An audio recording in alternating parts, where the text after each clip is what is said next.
सब जानते हैं कि ल्यूसेंट जीके सरकारी नौकरी की गीता है, लेकिन इसे रटना उफ, लोहे के चने चबाने जैसा है। लेकिन क्या हो अगर मैं कहूं कि आपको रटने की जरूरत ही नहीं है। ये जो सीरीज आप देखने जा रहे हैं, इसे हमने ऑडियो विजुअल मेमोरी टेक्निक से तैयार किया है। इसका सबसे बेस्ट यूज कैसे करना है, जब आप ट्रैवल कर रहे हो, कोई वर्क कर रहे हो, या सबसे जरूरी रात को सोने से ठीक पहले।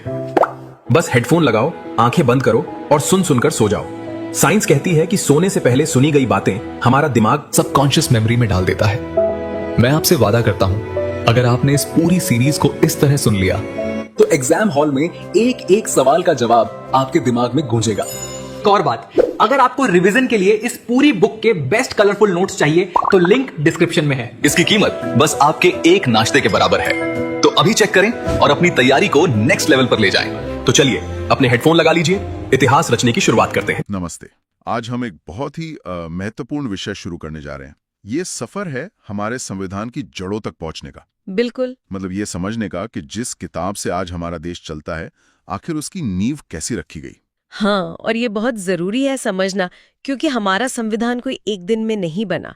इसके पीछे एक लंबा, एक बहुत ही दिलचस्प ऐतिहासिक सफर है। सही। भारत में जब ब्रिटिश शासन था तो समय समय पर कई ऐसे एक्ट्स, मतलब अधिनियम पारित किए गए, जिन्होंने धीरे धीरे भारत की जो आज की संवैधानिक और राजनीतिक व्यवस्था है उसकी एक रूपरेखा तैयार की। अच्छा, तो आज की क्लास में हम उन्हीं में से कुछ सबसे महत्वपूर्ण अधिनियमों पर बात करेंगे जो आजादी से पहले लागू हुए थे। बिल्कुल, क्योंकि इन्हीं के अनुभवों से, चाहे वो अच्छे हों या बुरे, सीखकर हमारे संविधान निर्माताओं ने देश के लिए एक मजबूत संविधान तैयार किया। तो चलिए शुरू करते हैं। कहानी में पहला बड़ा मोड़ कहाँ आता है? पहला बड़ा मोड़ आता है 1909 में भारत शासन अधिनियम, जिसे मार्ले मिंटो सुधार के नाम से भी जाना जाता है। मार्ले मिंटो, ये दो अलग अलग लोगों के नाम है ना? हाँ, उस समय लॉर्ड मार्ले भारत के सेक्रेटरी ऑफ स्टेट थे, जो लंदन में बैठते थे, और लॉर्ड मिंटो भारत में वॉइसरॉय थे। ठीक है। इस अधिनियम की सबसे बड़ी और कह सकते हैं कि सबसे दूरगामी परिणाम वाली जो बात थी, वो थी कि पहली बार मुस्लिम समुदाय के लिए एक अलग प्रतिनिधित्व की व्यवस्था की गई। अलग प्रतिनिधित्व, इसका मतलब क्या हुआ? मतलब मुस्लिम उम्मीदवार के लिए सिर्फ मुस्लिम ही वोट करेंगे? एग्जैक्टली, बिल्कुल यही। मुस्लिम सदस्यों का चुनाव सिर्फ मुस्लिम मतदाता ही कर सकते थे। और ये सिर्फ एक चुनावी बदलाव नहीं था, ये एक तरह से बांटो और राज करो की नीति को कानूनी जामा पहनाना था। तो इसने एक तरह से देश को कानूनी तौर पर धर्म के आधार पर बांट दिया। बिल्कुल। और इसके अलावा एक और महत्वपूर्ण बदलाव हुआ। भारतीयों को अब भारत सचिव और गवर्नर जनरल की जो एग्जीक्यूटिव काउंसिल्स होती थीं, उनमें नियुक्त किया जाने लगा। एग्जीक्यूटिव काउंसिल्स मतलब आज के हिसाब से कैबिनेट समझ सकते हैं इसे? हाँ, एक तरह से वाइसरॉय की सबसे ताकतवर टीम।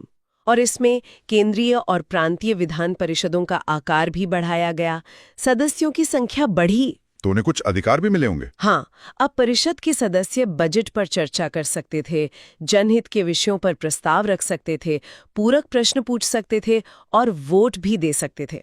अच्छा, और वो पहले भारतीय कौन थे जो वाइसरॉय की कार्यपालिका परिषद में शामिल हुए? ये नाम जरूरी है ना? बहुत जरूरी है। वो थे सत्येंद्र प्रसाद सिन्हा।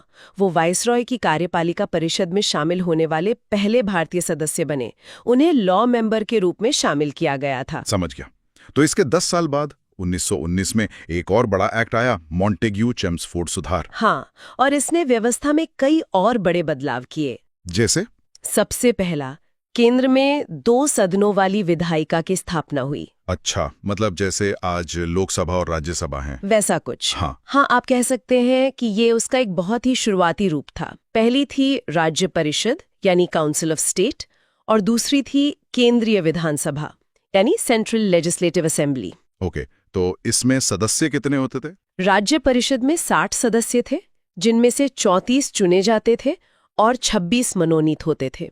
उनका कार्यकाल 5 साल का था। और केंद्रीय विधानसभा में? उसमें 145 सदस्य थे, जिनमें 104 निर्वाचित और 41 मनोनीत होते थे, और इनका कार्यकाल 3 साल का था। अधिकार दोनों के बराबर थे? लगभग बराबर थे, सिवाय एक मामले के।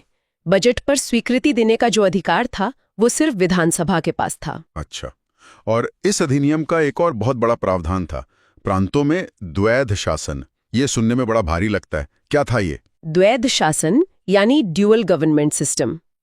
इसके तहत प्रांतों के विषयों को 2 हिस्सों में बांट दिया गया। 2 हिस्से। हाँ, आरक्षित और हस्तांतरित, रिजर्व्ड और ट्रांसफर्ड। ओके, तो आरक्षित विषयों में क्या क्या था? जो भी महत्वपूर्ण चीजें थीं, जैसे वित्त, भूमि कर, न्याय, पुलिस, पेंशन, ये सब आरक्षित थीं। इन पर गवर्नर अपनी कार्यपालक परिषद की मदद से शासन करता था, जिसमें ज्यादातर अंग्रेज थे। और हस्तांतरित में? हस्तांतरित विषयों में शिक्षा, स्वास्थ्य, स्थानीय स्वशासन, कृषि जैसे विषय थे।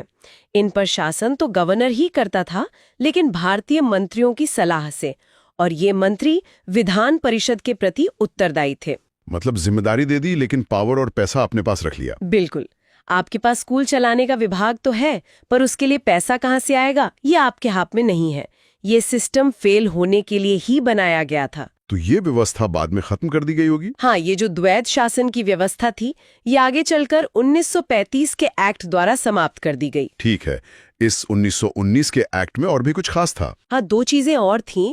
एक तो भारत के लिए एक महालेखा परीक्षक, मतलब ऑडिटर जनरल की नियुक्ति का अधिकार भारत सचिव को दिया गया। और दूसरा? और इसी एक्ट में भारत में एक लोक सेवा आयोग यानी पब्लिक सर्विस कमीशन के गठन का भी प्रावधान किया गया था। अच्छा, तो यूपीएससी की नींव एक तरह से यहीं रखी गई? एक तरह से, हाँ। चलिए, अब हम आते हैं उस अधिनियम पर जिसके बारे में कहा जाता है कि हमारे आज के संविधान पर उसका सबसे गहरा असर पड़ा है। 1935 का भारत शासन अधिनियम। गहरा असर कहना तो बहुत छोटा शब्द होगा। ये एक बहुत ही लंबा और विस्तृत दस्तावेज था। इसमें 451 धाराएं और 15 परिशिष्ट थे। 451? हाँ। हमारे मूल संविधान से भी ज्यादा। हाँ, इसकी कुछ मुख्य बातें समझते हैं। पहली, एक अखिल भारतीय संघ यानी ऑल इंडिया फेडरेशन का प्रस्ताव था। इसमें कौन कौन शामिल होता? इसमें 11 ब्रिटिश प्रांत, 6 चीफ कमिश्नर क्षेत्र और वो देशी रियासतें शामिल होनी थी जो अपनी मर्जी से शामिल होना चाहें। अच्छा, तो रियासतों के लिए ये ऑप्शनल था? हाँ, प्रांतों का शामिल होना अनिवार्य था, पर रियासतों के लिए ये ऐच्छिक था, और क्योंकि रियासतें इसमें शामिल नहीं हुई तो ये संघ कभी बन ही नहीं पाया। एग्जैक्टली। दूसरी बात, प्रांतों में जो द्वैध शासन था उसे खत्म कर दिया गया और उन्हें स्वायत्तता दी गई। मतलब प्रोविंशियल ऑटोनॉमी। बिल्कुल। प्रांतीय सरकारों को अब अपने मामलों में ज्यादा अधिकार मिल गए और इसके बजाय केंद्र में द्वैध शासन की स्थापना की गई। अच्छा, तो प्रांतों से हटा के केंद्र में लगा दिया। और क्या था इसमें? इसमें एक संघीय न्यायालय यानी फेडरल कोर्ट की भी व्यवस्था की गई थी। इस अदालत का अधिकार क्षेत्र प्रांतों और रियासतों तक था। तो ये सुप्रीम कोर्ट की तरह था? एक तरह से, पर इससे जुड़ा कोई भी अंतिम फैसला लेने की शक्ति लंदन की प्रिवे काउंसिल के पास ही थी। और क्या इस अधिनियम में हम भारतीय कोई बदलाव कर सकते थे? बिल्कुल नहीं। इसमें बदलाव करने का अधिकार सिर्फ ब्रिटिश संसद के पास था। भारत की कोई भी विधानसभा इसमें संशोधन नहीं कर सकती थी। और वो जो 1909 में सांप्रदायिक निर्वाचन पद्धति शुरू हुई थी, उसका क्या हुआ? उसका और विस्तार किया गया। मतलब? अब इसमें दलित जातियों, भारतीय ईसाइयों, यूरोपियों और आंग्ल भारतीयों को भी शामिल कर लिया गया। बांटो और राज करो की नीति को और आगे बढ़ाया गया। ये तो बहुत ही चालाकी से किया गया था। बिल्कुल। एक और खास बात, इस अधिनियम में कोई प्रस्तावना नहीं थी, कोई प्रियम्बल नहीं था, और इसी अधिनियम के द्वारा बर्मा को भारत से अलग कर दिया गया। अच्छा, तो बर्मा इसी एक्ट से अलग हुआ था। ठीक है। अब हम आते हैं सबसे आखिर में, उस अधिनियम पर जिसने भारत में ब्रिटिश राज को समाप्त किया, 1947 का भारतीय स्वतंत्रता अधिनियम। हाँ, और ये सब कुछ बहुत तेजी से हुआ।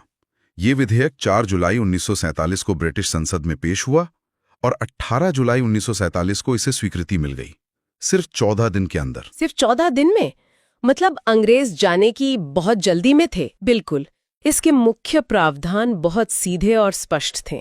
पहला, 15 अगस्त 1947 को भारत और पाकिस्तान 2 स्वतंत्र राष्ट्र बना दिए जाएंगे और ब्रिटिश सरकार उन्हें सत्ता सौंप देगी। ठीक है। दोनों देशों में एक एक गवर्नर जनरल होंगे, जिनकी नियुक्ति उनके मंत्रिमंडल की सलाह पर की जाएगी। और जब तक नया संविधान नहीं बन जाता तब तक देश कैसे चलता है? तब तक दोनों देशों की जो संविधान सभाएं थीं वही विधानमंडल के तौर पर काम करेंगी, और शासन 1935 के भारत शासन अधिनियम के अनुसार ही चलाया जाएगा।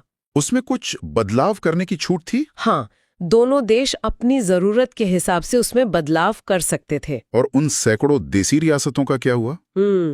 यहीं पर एक बहुत बड़ी चुनौती छोड़ दी गई। देशी रियासतों को ये स्वतंत्रता दी गई कि वे चाहें तो भारत में शामिल हों या पाकिस्तान में, या फिर स्वतंत्र रहें। हाँ, और इसी ने आगे चलकर कई बड़ी समस्याओं को जन्म दिया। तो आज हमने देखा कि कैसे 1909 से लेकर 1947 तक के इन अधिनियमों ने धीरे धीरे भारत में एक ऐसी प्रशासनिक और विधायी व्यवस्था को जन्म दिया जो हमारे संविधान की नींव बनी। बिल्कुल, इन अधिनियमों के जो प्रावधान थे, चाहे वो सफल रहे हों या असफल, उन्होंने हमारे संविधान निर्माताओं को एक ढांचा और एक बहुत जरूरी अनुभव प्रदान किया। सही कहा। इन सभी अधिनियमों के बाद जो अगला तार्किक कदम था वो था भारत के अपने संविधान का निर्माण, जो पूरी तरह से भारतीय लोगों द्वारा भारतीय लोगों के लिए बनाया गया हो। तो अगली क्लास में हम इसी विषय पर आगे बढ़ेंगे और जानेंगे कि भारत की संविधान सभा का गठन कैसे हुआ और हमारे संविधान के निर्माण की प्रक्रिया कैसे पूरी हुई। बिल्कुल।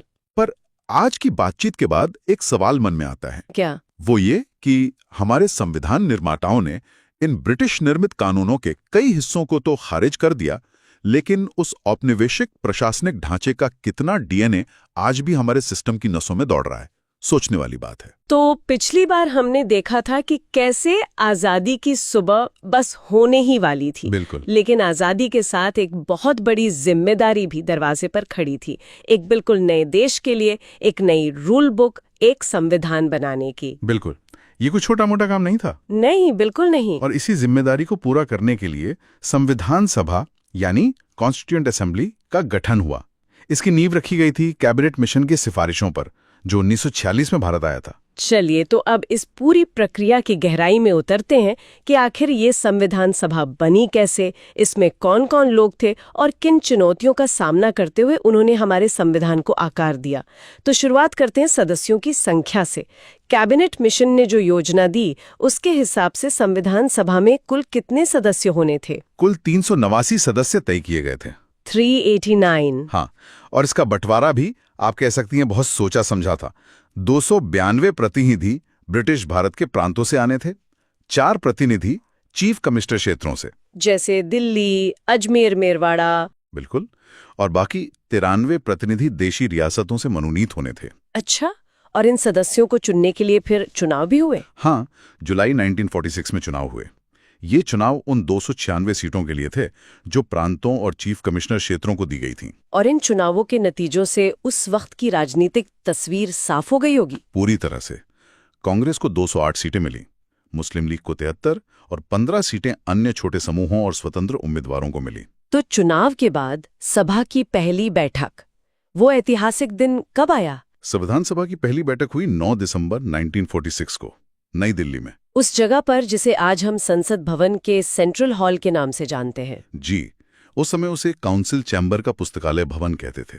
और पहली बैठक की अध्यक्षता किसने की? कोई बड़ा राजनीतिक चेहरा नहीं, एक बहुत ही अच्छी परंपरा का पालन किया गया। सभा के सबसे वरिष्ठ सदस्य डॉक्टर सच्चिदानंद सिन्हा को सभा का अस्थायी अध्यक्ष चुना गया। ये तो बहुत अच्छी बात है, लेकिन इस पहली बैठक में सब कुछ ठीक नहीं रहा, है ना? नहीं, बिल्कुल नहीं। मुस्लिम लीग ने इसका बहिष्कार किया था। अच्छा जी, मुस्लिम लीग ने न सिर्फ इस बैठक का बहिष्कार किया, बल्कि पाकिस्तान के लिए एक बिल्कुल अलग संविधान सभा बनाने की मांग पर भी जोर दिया। मतलब शुरुआत से एक बड़ी चुनौती सामने थी। और देशी रियासतों का क्या रुख था? क्या वो सब शामिल हुई? ज्यादातर रियासतों ने धीरे धीरे अपने प्रतिनिधि भेजे, लेकिन एक बड़ी रियासत थी हैदराबाद, जिसने अपने प्रतिनिधि संविधान सभा में नहीं भेजे थे। ये जानना भी दिलचस्प होगा कि प्रांतों के प्रतिनिधियों का चुनाव किस आधार पर किया गया था। मतलब किस प्रांत से कितने लोग आएंगे, ये कैसे तय हुआ? इसका आधार मुख्य रूप से जनसंख्या थी। एक मोटा मोटा नियम बनाया गया कि हर 10 लाख लोगों पर एक सीट आवंटित की जाएगी। अच्छा। और इतना ही नहीं, प्रांतों की सीटों को 3 प्रमुख समुदायों में उनकी जनसंख्या के अनुपात में बांटा भी गया था। मुस्लिम, सिख और साधारण, यानी इन दोनों को छोड़कर बाकी सभी। तो फिर जब देश का बंटवारा हुआ, उसका असर सदस्यों की संख्या और संरचना पर भी पड़ा होगा। जाहिर है, असर पड़ना ही था। विभाजन के बाद ब्रिटिश प्रांतों के जो 296 प्रतिनिधि थे, उनका भी सांप्रदायिक आधार पर बंटवारा हो गया। अब भारतीय संविधान सभा में 213 सामान्य सदस्य रह गए, 79 मुसलमान और 4 सिख सदस्य। और समाज के दूसरे वर्गों का प्रतिनिधित्व कैसा था? क्या इसमें विविधता थी? प्रतिनिधित्व काफी व्यापक था, जो कि बहुत जरूरी था। सभा के सदस्यों में अनुसूचित जनजाति के 33 सदस्य शामिल थे, और यह भी बहुत महत्वपूर्ण है कि संविधान सभा में 12 महिला सदस्य भी थीं।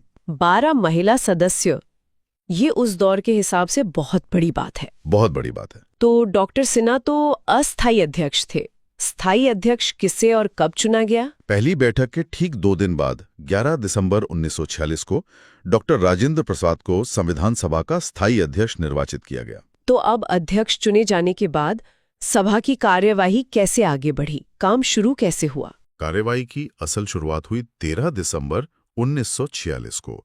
इस दिन पंडित जवाहरलाल नेहरू ने सभा के सामने एक ऐतिहासिक उद्देश्य प्रस्ताव पेश किया।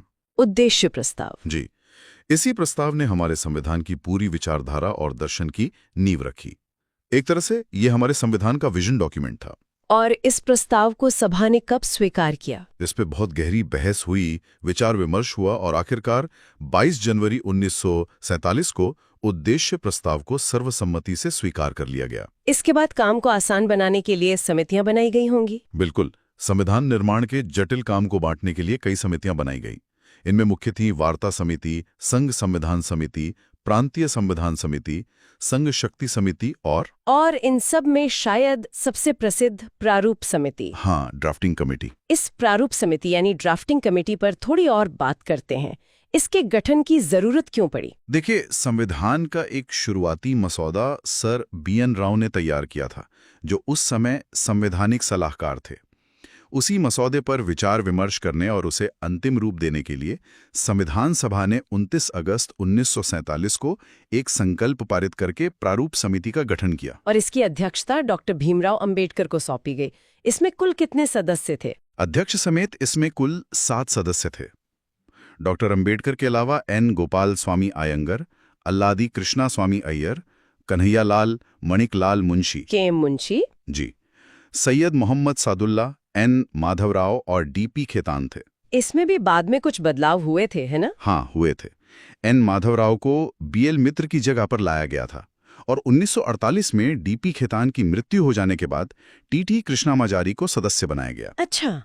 एक और रोचक तथ्य ये है कि संविधान सभा के लिए डॉक्टर अंबेडकर का निर्वाचन पहले बंगाल से हुआ था, लेकिन बंटवारे के बाद वो हिस्सा पाकिस्तान में चला गया। तो फिर उन्हें बॉम्बे प्रेसिडेंसी से दोबारा चुनकर लाया गया। अब वापस एक बार विभाजन के प्रभाव पर लौटते हैं। 3 जून 1947 को जब विभाजन की योजना को अंतिम रूप दिया गया, तो सभा की सदस्य संख्या पर क्या असर पड़ा? उस योजना के बाद भारतीय संविधान सभा के लिए कुल सदस्य संख्या 324 तय की गई। इसमें 235 स्थान प्रांतों के लिए रखे गए और 89 स्थान देशी राज्यों के लिए। और इस पुनर्गठित सभा की स्थिति क्या थी? मतलब अंतिम रूप से कितने सदस्य बचे? देश विभाजन के बाद संविधान सभा का पुनर्गठन 31 अक्टूबर 1947 को किया गया और 31 दिसंबर 1947 तक इसकी सदस्य संख्या 299 रह गई थी। 299? जी, इसमें प्रांतीय सदस्यों की संख्या 229 थी और देशी रियासतों के प्रतिनिधियों की संख्या 70 थी। तो अब प्रारूप समिति ने अपना काम पूरा करके रिपोर्ट कब सौंपी? समिति ने प्रारूप पर महीनों विचार विमर्श करने के बाद 21 फरवरी 1948 को अपनी रिपोर्ट संविधान सभा को पेश कर दी। इसके बाद इस रिपोर्ट पर सभा में चर्चा हुई होगी। इस प्रक्रिया को वाचन या रीडिंग कहते हैं, सही कहा ना मैंने? एकदम सही। संविधान के प्रारूप पर सभा में 3 वाचन हुए। पहला वाचन 4 नवंबर से 9 नवंबर 1948 तक चला। और दूसरा? वो शायद सबसे लंबा था। हाँ, दूसरा वाचन सबसे लंबा और सबसे महत्वपूर्ण था। वो 15 नवंबर 1948 को शुरू हुआ और अगले साल 17 अक्टूबर 1949 तक चला। इसी में एक-एक क्लॉज पर बहस हुई लगभग 1 साल तक। और फिर तीसरा वाचन 14 नवंबर 1949 को शुरू हुआ और 26 नवंबर 1949 तक चला। और इसी दिन 26 नवंबर 1949 को संविधान सभा द्वारा संविधान को पारित कर दिया गया। जिस दिन संविधान पारित हुआ उस दिन कितने सदस्य उपस्थित थे? उस ऐतिहासिक दिन पर सभा में 284 सदस्य उपस्थित थे और उन सभी ने इस पर हस्ताक्षर किए। एक बार फिर से उन प्रमुख समितियों और उनके अध्यक्षों के नाम दोहरा लेते हैं क्योंकि ये अक्सर पूछे जाते हैं। अवश्य। संचालन समिति के अध्यक्ष डॉक्टर राजेंद्र प्रसाद थे। संघ संविधान समिति के अध्यक्ष पंडित जवाहरलाल नेहरू थे। प्रांतीय संविधान समिति सरदार पटेल के पास थी जी, और प्रारूप समिति के अध्यक्ष डॉक्टर भीमराव अंबेडकर। संघ शक्ति समिति की अध्यक्षता भी पंडित नेहरू ही कर रहे थे। आप कुछ आंकड़ों पर बात करते हैं। इस पूरी प्रक्रिया में कुल कितना समय लगा? कुल 2 वर्ष 11 महीने और 18 दिन का समय लगा। और इसके प्रारूप पर कितने दिन बहस चली? संविधान के प्रारूप पर कुल 114 दिन तक बहस हुई थी। उस समय इस पूरे काम में खर्च कितना आया? उस समय कुल खर्च 63,96,729 रुपए का हुआ था। और जब संविधान को 26 नवंबर 1949 को पारित किया गया, तब उसका अंतिम स्वरूप क्या था?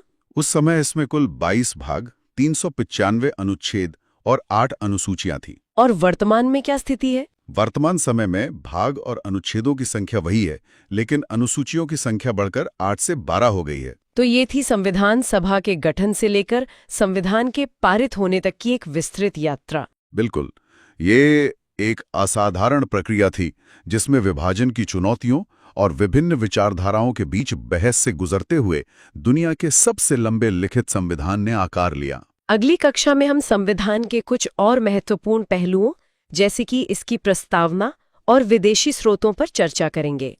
आज के लिए इतना ही। ठीक है, तो अब हम भारतीय संविधान के उद्देश्य का यानी प्रस्तावना पर आते हैं। नेहरू जी ने जो उद्देश्य संकल्प पेश किया था, उसके जो महान आदर्श थे, वही हमारे संविधान के प्रस्तावना की आत्मा बने। और ये जानना बहुत जरूरी है कि प्रस्तावना सिर्फ एक परिचय नहीं है, ये पूरे संविधान का दर्शन है, उसका सार है। ये वो नजर है जिससे हमें पूरा संविधान देखना और समझना चाहिए। बिल्कुल, तो एक बार इसे पढ़ते हैं, क्योंकि इसका हर शब्द अपने आप में मतलब एक कहानी कहता है।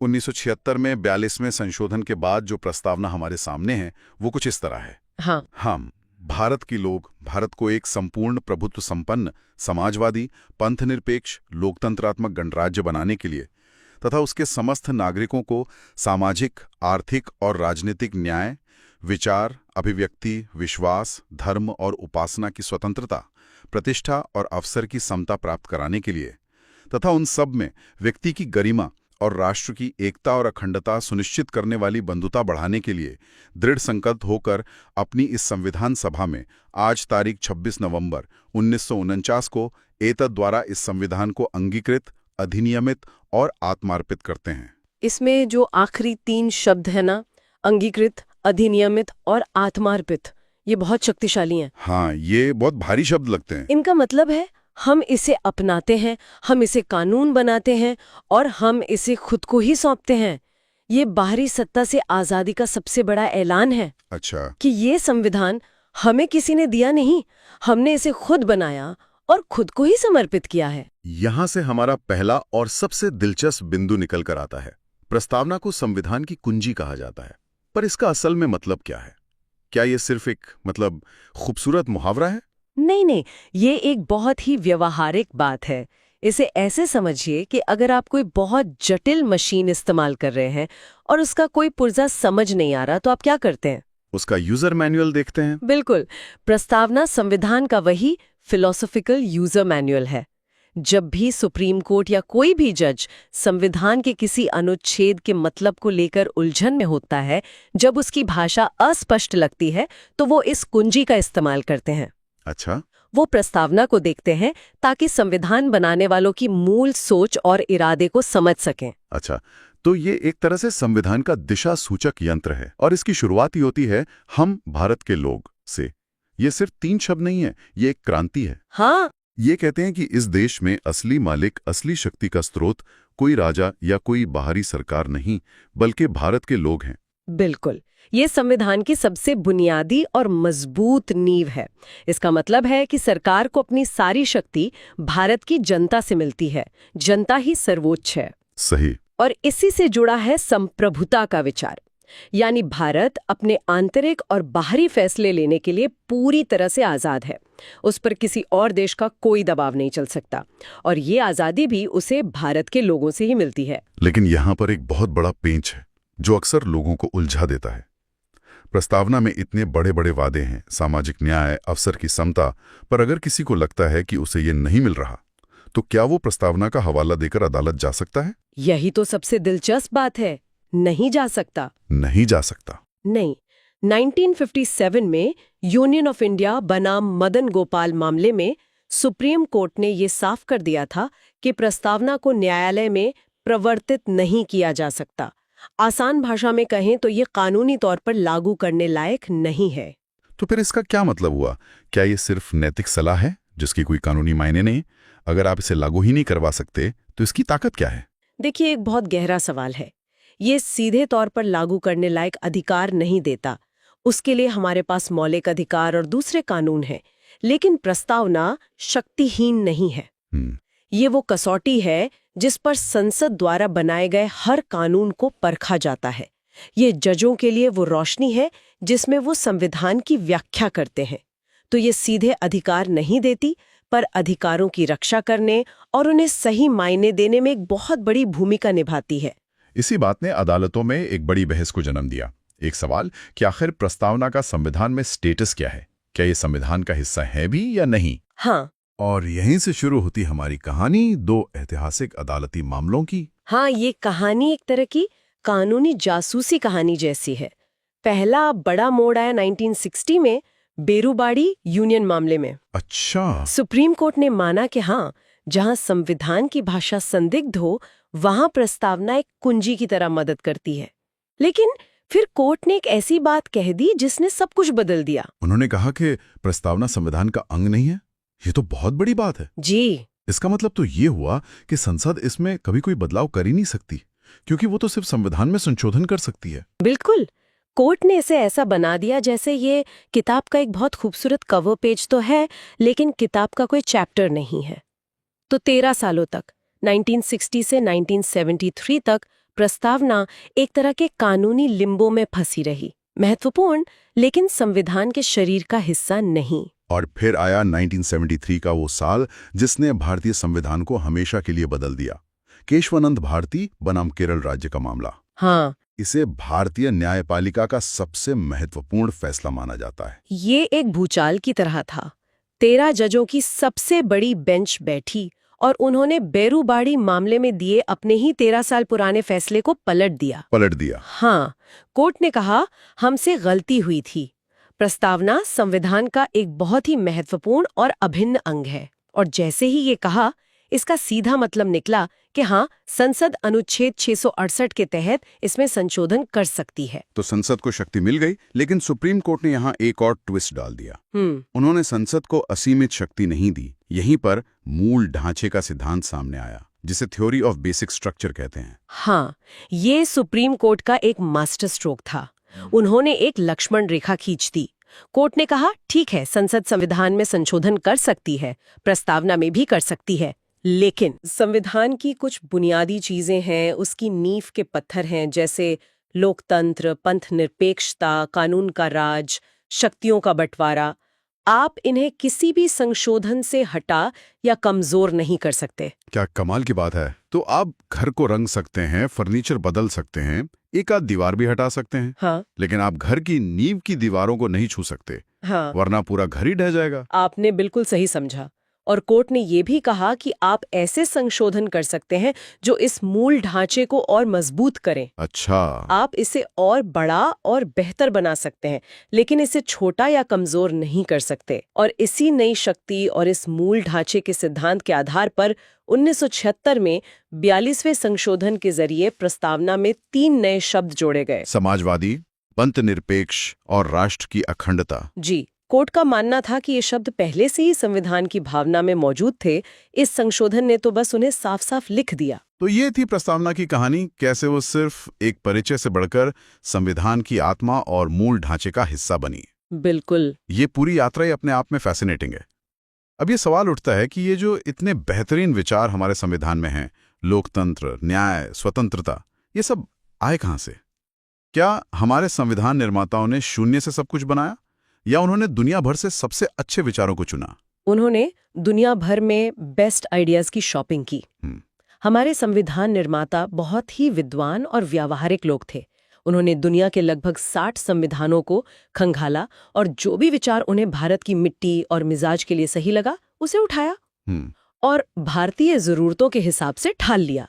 ये नकल नहीं थी, ये एक बहुत ही रचनात्मक प्रक्रिया थी। तो चलिए इस वैचारिक यात्रा पर चलते हैं। सबसे पहले संयुक्त राज्य अमेरिका, वहां से हमने क्या क्या लिया? अमेरिका से हमने कुछ बहुत ही शक्तिशाली विचार लिए।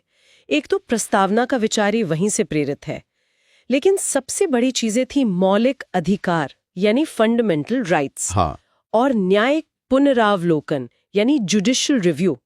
न्यायिक पुनरावलोकन वो शक्ति है जो सुप्रीम कोर्ट को किसी भी संसदीय कानून को रद्द करने का अधिकार देती है अगर वो कानून संविधान के खिलाफ हो। अच्छा, इसके अलावा न्यायपालिका की आजादी और राष्ट्रपति पर महाभियोग की प्रक्रिया भी वहीं से ली गई। अच्छा, तो हमने सरकार की ब्रिटिश संसदीय प्रणाली ली, लेकिन उस पर लगाम लगाने के लिए ब्रेक्स अमेरिका से उधार लिए हैं। ये तो बड़ा दिलचस्प संतुलन है।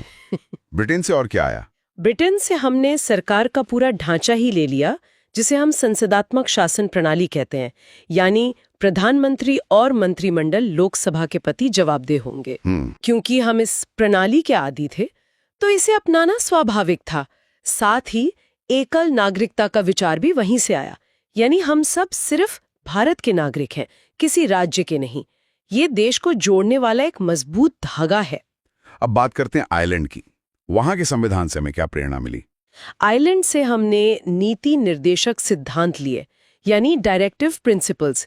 ये सरकार के लिए एक तरह की नैतिक टू डू लिस्ट है कि देश के लिए नीतियां बनाते समय किन आदर्शों को ध्यान में रखना है। तो ये बाध्यकारी नहीं है? नहीं, ये कानूनी तौर पर बाध्यकारी नहीं है, लेकिन देश चलाने के लिए इन्हें मूलभूत माना गया है। और ऑस्ट्रेलिया, वहां से भी कुछ महत्वपूर्ण चीजें आईं, खासकर केंद्र राज्य संबंधों को लेकर। हाँ, ऑस्ट्रेलिया से हमने समवर्ती सूची का विचार लिया। ये वो लिस्ट है जिसमें दिए गए विषयों पर केंद्र और राज्य दोनों कानून बना सकते हैं। अच्छा, ये सहकारी संघवाद का एक शानदार उदाहरण है। प्रस्तावना की जो भाषा है, उसका प्रवाह भी ऑस्ट्रेलियाई संविधान से प्रेरित है। आपातकाल के दौरान मौलिक अधिकारों का निलंबन, ये एक बहुत ही विवादास्पद प्रावधान है। ये विचार कहाँ से आया? ये विचार जर्मनी के वाइमर संविधान से लिया गया। इसका उद्देश्य राष्ट्रीय संकट के समय देश की एकता और सुरक्षा को प्राथमिकता देना है। भारत जैसे विशाल और विविध देश को एक साथ रखने के लिए एक मजबूत केंद्र की जरूरत थी। इस संघात्मक ढांचे की प्रेरणा कहाँ से मिली? इसके लिए हमने कनाडा की तरफ देखा। वहां एक मजबूत केंद्र के साथ एक संघीय व्यवस्था है। अवशिष्ट शक्तियों का केंद्र के पास होना, मतलब जो विषय किसी लिस्ट में नहीं है। हाँ, जो विषय किसी भी सूची में नहीं है, उन पर कानून बनाने का अधिकार केंद्र का होगा। ये विचार वहीं से आया है। संविधान एक जीवंत दस्तावेज है, इसे समय के साथ बदलना पड़ता है। तो संविधान में संशोधन की प्रक्रिया कहाँ से ली गई? ये हमने दक्षिण अफ्रीका से सीखी, और नागरिकों के मौलिक कर्तव्य जो बाद में जोड़े गए, वो तत्कालीन सोवियत संघ यानी रूस के संविधान से प्रेरित थे। और जापान? और अंत में जापान से हमने विधि द्वारा स्थापित प्रक्रिया का सिद्धांत लिया, जो ये सुनिश्चित करता है कि कोई भी सरकारी कार्यवाही मनमानी न हो, बल्कि कानून के अनुसार हो। तो ये तो दुनिया भर के विचारों का एक गुलदस्ता बन गया। लेकिन इस पूरी कहानी में एक बहुत बड़ा किरदार है जिसका जिक्र अक्सर कम होता है। बिल्कुल, और वो किरदार है भारतीय शासन अधिनियम 1935। अच्छा, सारी दुनिया से प्रेरणा लेने के बाद भी हमारे संविधान का जो ढांचा है, जो उसकी हड्डियां और मांस है, उसका एक बहुत बड़ा हिस्सा इसी कानून से आया है, जिसे बनाया अंग्रेजों ने था। ये तो एक विडंबना है कि हमारी आजादी के दस्तावेज की नींव एक औपनिवेशिक कानून पर रखी है। हाँ, लेकिन ये हमारी व्यावहारिकता को भी दिखाता है। संविधान के 395 अनुच्छेदों में से लगभग 250 अनुच्छेद या तो सीधे सीधे 1935 के एक्ट से ले लिए गए। 250 अनुच्छेद? हाँ, ये थोड़े बहुत बदलाव के साथ अपनाए गए। पूरा प्रशासनिक ढांचा, संघीय व्यवस्था, न्यायपालिका का स्ट्रक्चर, ये सब वहीं से आया। तो एक तरह से हमने अंग्रेजों द्वारा बनाए गए प्रशासनिक कंकाल को लिया और उसमें हम भारत के लोक की आत्मा फूंक दी। ठीक है, आज के लिए इतना ही। अगली कक्षा में हम भारतीय संविधान की अनुसूचियों पर विस्तार से चर्चा करेंगे। ठीक है, तो पिछली बार हमने संविधान के मूल ढांचे और उसकी विशेषताओं को समझा था, लेकिन संविधान सिर्फ एक दार्शनिक दस्तावेज नहीं है, वो देश चलाने की एक प्रैक्टिकल गाइड बुक भी है। और इस गाइड बुक के आखिर में कुछ बेहद जरूरी परिशिष्ट मतलब एनेक्शर्स जुड़े हैं, जिन्हें हम अनुसूचियां या शेड्यूल्स कहते हैं। चलिए आज इन्हीं पर गहराई से बात करते हैं। संविधान में कुल 12 अनुसूचियां हैं। पहली से शुरू करते हैं, जो शायद सबसे बुनियादी है। बिल्कुल। पहली अनुसूची एक तरह से भारत का आधिकारिक नक्शा है। इसमें साफ साफ लिखा है कि भारत के कौन कौन से राज्य हैं और कौन कौन से केंद्र शासित प्रदेश हैं। आज की तारीख में इसमें 28 राज्यों और 7 केंद्र शासित प्रदेशों का जिक्र मिलता है। अच्छा। और इसी से जुड़ा एक मजेदार फैक्ट ये है कि दिल्ली को जो हम राष्ट्रीय राजधानी क्षेत्र या एनसीआर कहते हैं, वो दर्जा उसे 69 में संविधान संशोधन के जरिए मिला था और इसका जिक्र भी इसी अनुसूची से जुड़ा है। दिलचस्प। तो पहली अनुसूची भारत की जमीन मतलब टेरिटरी तय करती है। अब इस जमीन पर जो सरकार चलेगी, उसमें जो सबसे बड़े संवैधानिक पदों पर लोग बैठेंगे, उनके वेतन और सुविधाओं के बारे में भी तो संविधान को कुछ कहना होगा, ताकि कोई अपनी मनमर्जी न चला सके। बिल्कुल सही पॉइंट है, और यही काम दूसरी अनुसूची करती है। इसमें एक लंबी चौड़ी लिस्ट है, पर उसका सार ये है कि देश के सभी शीर्ष संवैधानिक पदों पर बैठे लोग, जैसे राष्ट्रपति, governor, supreme court, high court के जज, सीएगी, स्पीकर, इन सब की सैलरी, भत्ते और पेंशन कानून द्वारा तय होंगे। मतलब ये एक तरह की आर्थिक सुरक्षा और स्वायत्तता की गारंटी है। जी, ताकि वे बिना किसी दबाव के काम कर सकें। और जाहिर है, जहां वेतन और भत्ते की बात होगी, वहां जिम्मेदारियों की भी बात होगी। पद ग्रहण करने से पहले कोई शपथ या प्रतिज्ञा भी तो होती होगी। जी हाँ, और वो हमें सीधे तीसरी अनुसूची पर ले आती है। इसमें इन्हीं सब पदाधिकारियों, मंत्रियों और सांसदों द्वारा ली जाने वाली शपथ का पूरा प्रारूप मतलब एग्जैक्ट वर्डिंग दी गई है। संविधान के प्रति निष्ठा की शपथ, पद और गोपनीयता की शपथ, ये सब इसी में बताया गया है। ठीक है, तो नक्शा हो गया, उस पर काम करने वालों की सैलरी हो गई और उनकी शपथ भी हो गई। अब आते हैं लोकतंत्र के एक और अहम पहलू पर, राज्यों का प्रतिनिधित्व, खासकर राज्यसभा में, जिसे काउंसिल ऑफ स्टेट्स भी कहते हैं। किस राज्य से कितने लोग आएंगे, ये कौन तय करता है? ये सवाल हमें सीधे चौथी अनुसूची पर ले आता है। इसमें हर राज्य और केंद्र शासित प्रदेश के लिए राज्यसभा में सीटों की संख्या आवंटित की गई है। उत्तर प्रदेश जैसे बड़े राज्य से ज्यादा सीटें हैं, तो गोवा और सिक्किम जैसे छोटे राज्यों से कम। ये आबादी के अनुपात में होता है। अगली दो अनुसूचियां, 5वीं और 6ठी, अक्सर लोगों को कंफ्यूज करती हैं। दोनों ही आदिवासी यानी जनजातीय क्षेत्रों के प्रशासन से जुड़ी हैं। तो इनमें फर्क क्या है? ये बहुत अच्छा सवाल है, क्योंकि ये कंफ्यूजन काफी आम है। देखिए, 5वीं अनुसूची एक सामान्य छाते की तरह है। ये देश के ज्यादातर राज्यों में फैले अनुसूचित क्षेत्रों और अनुसूचित जनजातियों के प्रशासन और नियंत्रण के लिए एक जनरल फ्रेमवर्क देती है। और 6ठी अनुसूची? लेकिन 6ठी अनुसूची एक स्पेशल प्रोविजन है, जो सिर्फ और सिर्फ 4 राज्यों पर लागू होती है: असम, मेघालय, त्रिपुरा और मिजोरम। सिर्फ ये 4 राज्य ही क्यों? इनमें ऐसा क्या खास है? क्योंकि इन राज्यों की जनजातीय आबादी और उनकी संस्कृति बहुत ही विशिष्ट है। संविधान निर्माताओं को लगा कि इनकी स्वायत्तता और सांस्कृतिक पहचान को बचाने के लिए ज्यादा मजबूत कानूनी सुरक्षा की जरूरत है।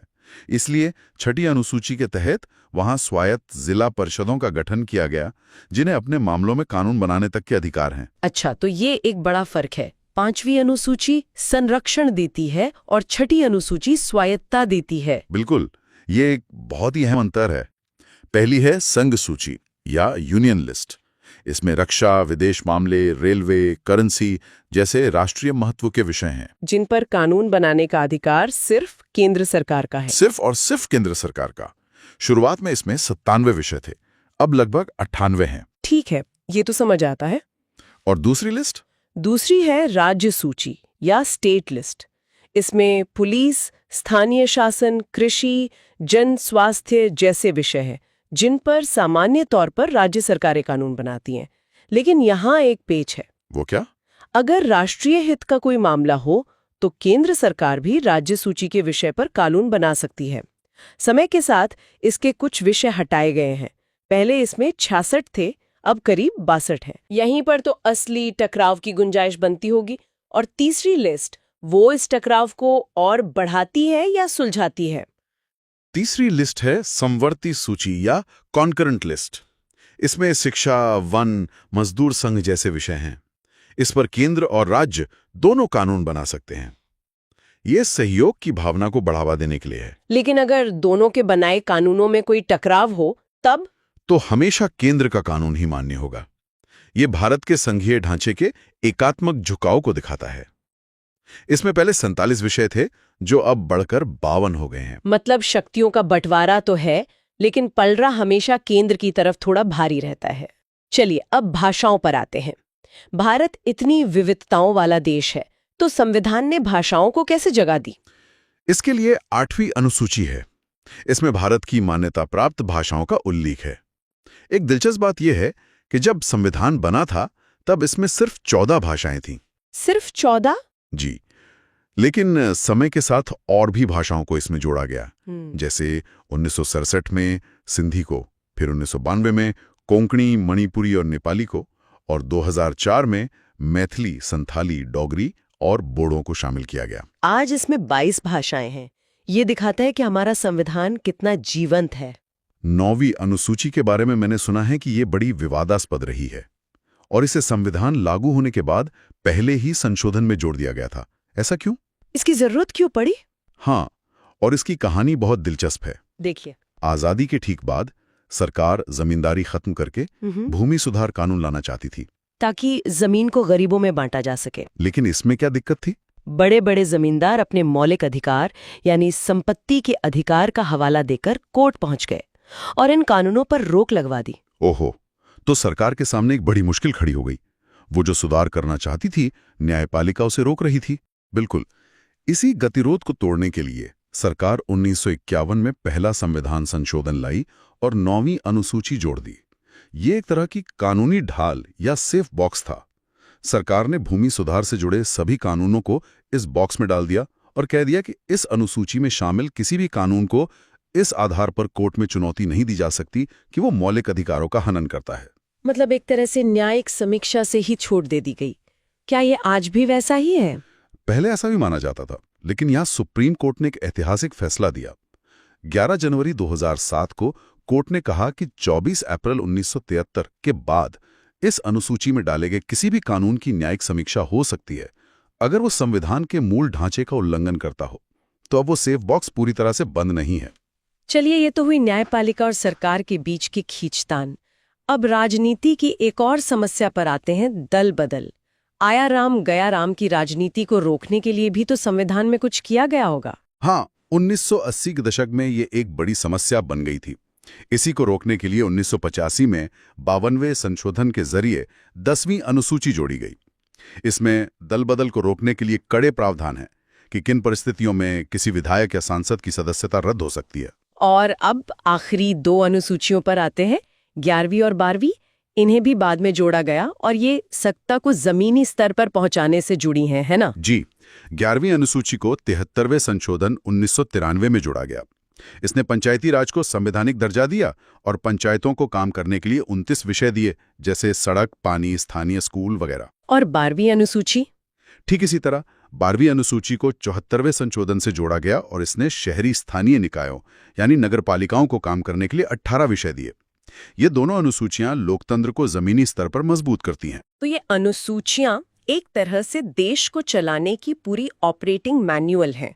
लेकिन जिस देश को चलाने की ये नियम हैं, उसका नक्शा खुद आजादी के वक्त एक बहुत बड़ा सवाल था। रियासतों का विलय, राज्यों का बनना, ये सब कैसे हुआ? ये भारत के इतिहास का एक बहुत ही ड्रामेटिक अध्याय है। आजादी के समय 550 से ज्यादा देशी रियासतें थीं, जिन्हें आजाद छोड़ दिया गया था कि वो भारत में शामिल हों, पाकिस्तान में, या आजाद रहें। इन्हें एक करने का जिम्मा सरदार वल्लभ भाई पटेल के नेतृत्व में बने रियासती मंत्रालय ने उठाया। ज्यादातर तो मान गई, लेकिन कुछ ने मुश्किल खड़ी की थी। हाँ, 3 रियासतों ने, जूनागढ़, हैदराबाद और जम्मू कश्मीर। इनका विलय कैसे हुआ? जूनागढ़ में जनमत संग्रह मतलब लोगों से वोटिंग कराकर उसे भारत में मिलाया गया। हैदराबाद के निजाम नहीं मान रहे थे तो वहां पुलिस कार्रवाई करनी पड़ी, जिसे ऑपरेशन पोलो कहते हैं। और जम्मू कश्मीर के महाराजा ने विलय पत्र पर दस्तखत करके अपनी रियासत को भारत में मिलाया जब पाकिस्तानी कबायलियों ने हमला कर दिया था। तो एक बार जब भारत का एक नक्शा बन गया, तो क्या संविधान संसद को इस नक्शे को बदलने, नए राज्य बनाने या उनकी सीमाओं में फेरबदल करने की ताकत देता है? हाँ, और ये ताकत बहुत मजबूत है। अनुच्छेद 1 कहता है कि भारत राज्यों का संघ होगा। फिर अनुच्छेद 2 संसद को संघ में नए राज्यों को शामिल करने की शक्ति देता है।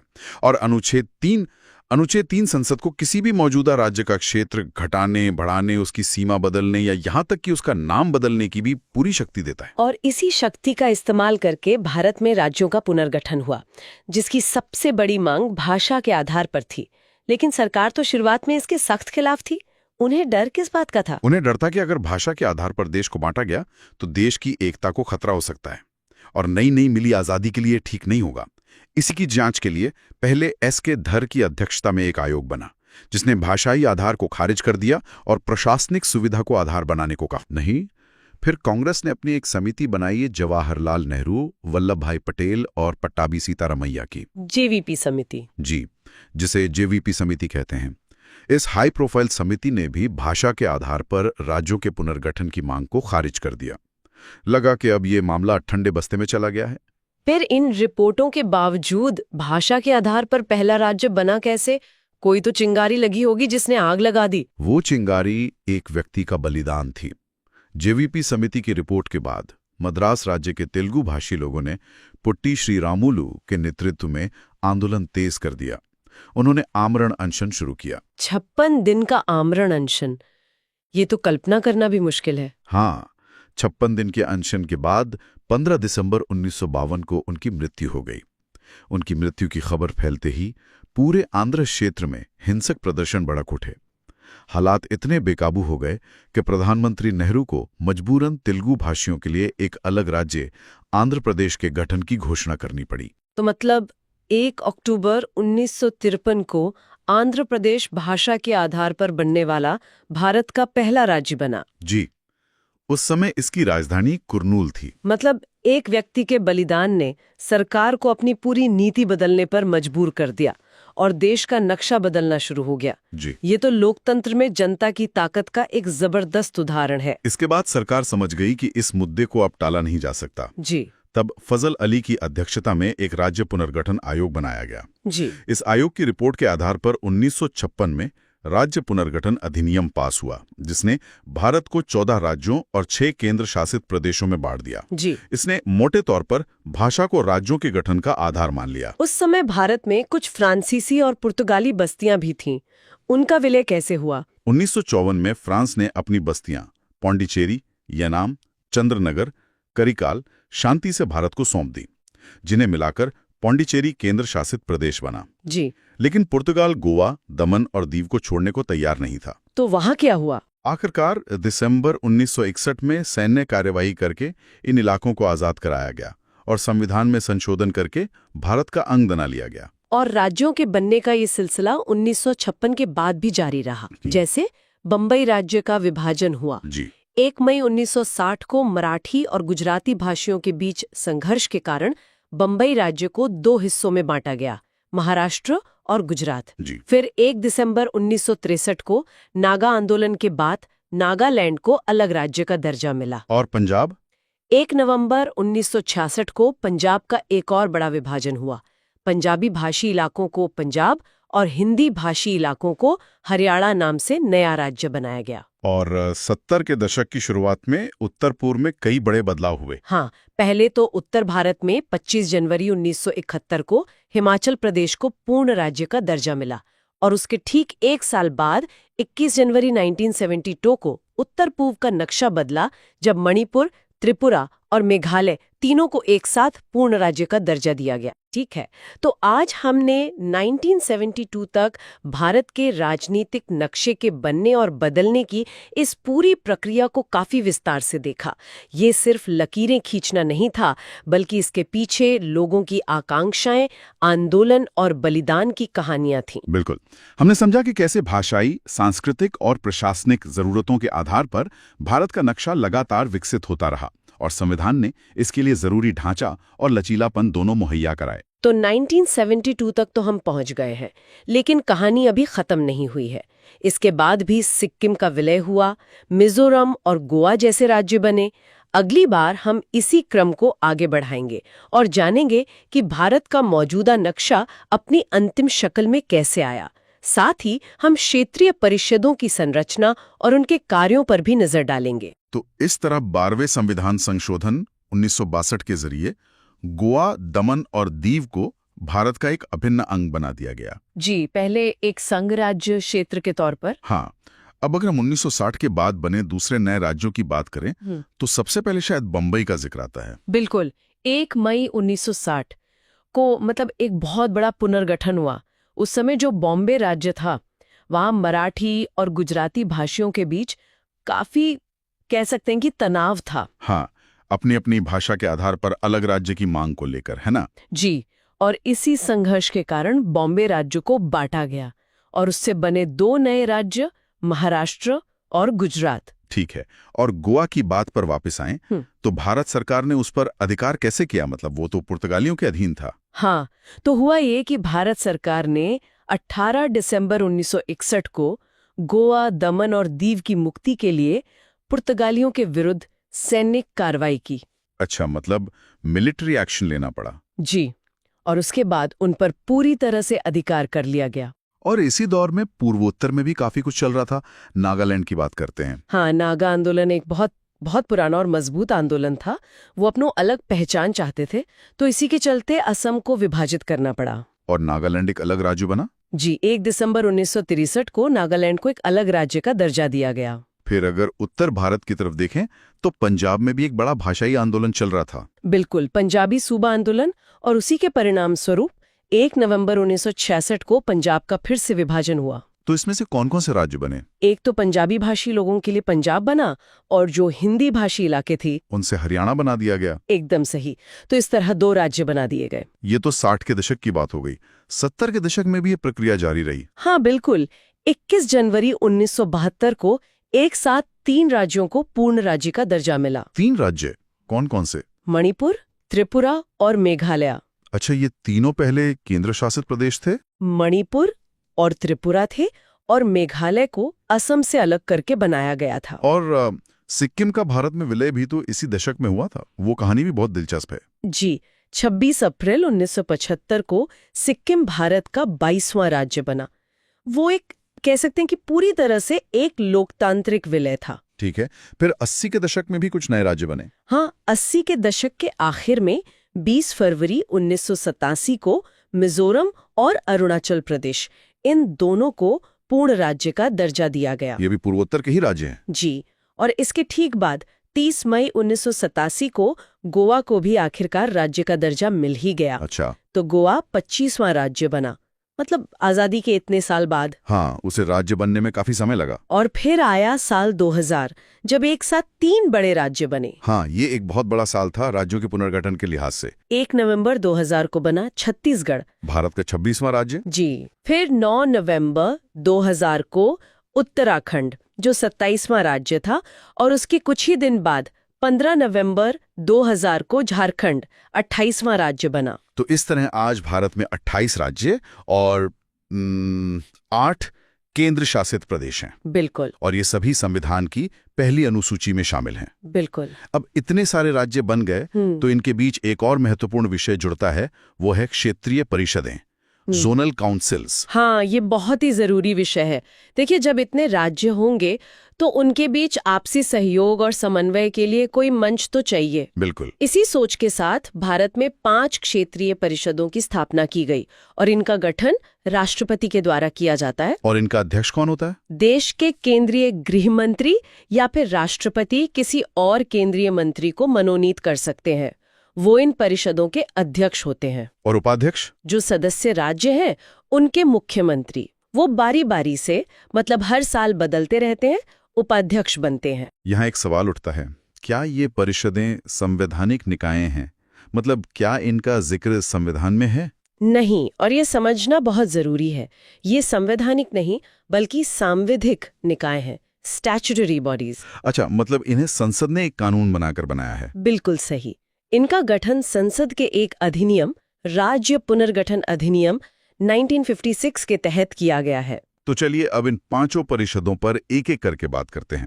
सबसे पहले उत्तरी क्षेत्रीय परिषद। जी, उत्तरी क्षेत्रीय परिषद में पंजाब, हरियाणा, राजस्थान, जम्मू कश्मीर, हिमाचल प्रदेश, ये राज्य आते हैं। और केंद्र शासित प्रदेश भी हैं इसमें? हाँ, चंडीगढ़ और दिल्ली, ये दोनों संघ राज्य क्षेत्र भी इसी में शामिल हैं। ठीक है, अब मध्य क्षेत्रीय परिषद की बात करें। मध्य क्षेत्रीय परिषद में जैसा नाम से ही साफ है, मध्य भारत के राज्य हैं उत्तर प्रदेश, मध्य प्रदेश, उत्तराखंड और छत्तीसगढ़।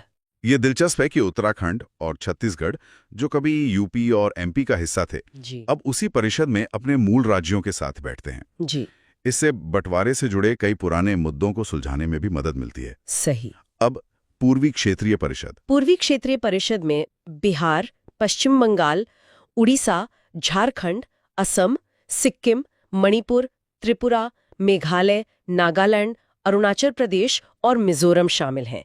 ये काफी बड़ी परिषद है। मतलब इसमें तो पूरा पूर्वी और पूर्वोत्तर भारत आ गया। हाँ, इसमें ये सभी राज्य शामिल हैं। ठीक है। चौथी है पश्चिमी क्षेत्रीय परिषद। जी, इसके सदस्य हैं गुजरात, महाराष्ट्र और गोवा राज्य, और साथ में दमन दीव और दादर तथा नागर हवेली जो संघ राज्य क्षेत्र हैं। ये तो भारत का एक तरह से इंडस्ट्रियल हब हो गया। बिल्कुल, ये भारत का आर्थिक पावर हाउस है। और आखिर में दक्षिणी क्षेत्रीय परिषद। हाँ, इसमें दक्षिण के राज्य आते हैं आंध्र प्रदेश, केरल, कर्नाटक, तमिलनाडु और साथ में पुदुचेरी संघ राज्य क्षेत्र। तो ये थी भारत की 5 क्षेत्रीय परिषदें और उनका गठन।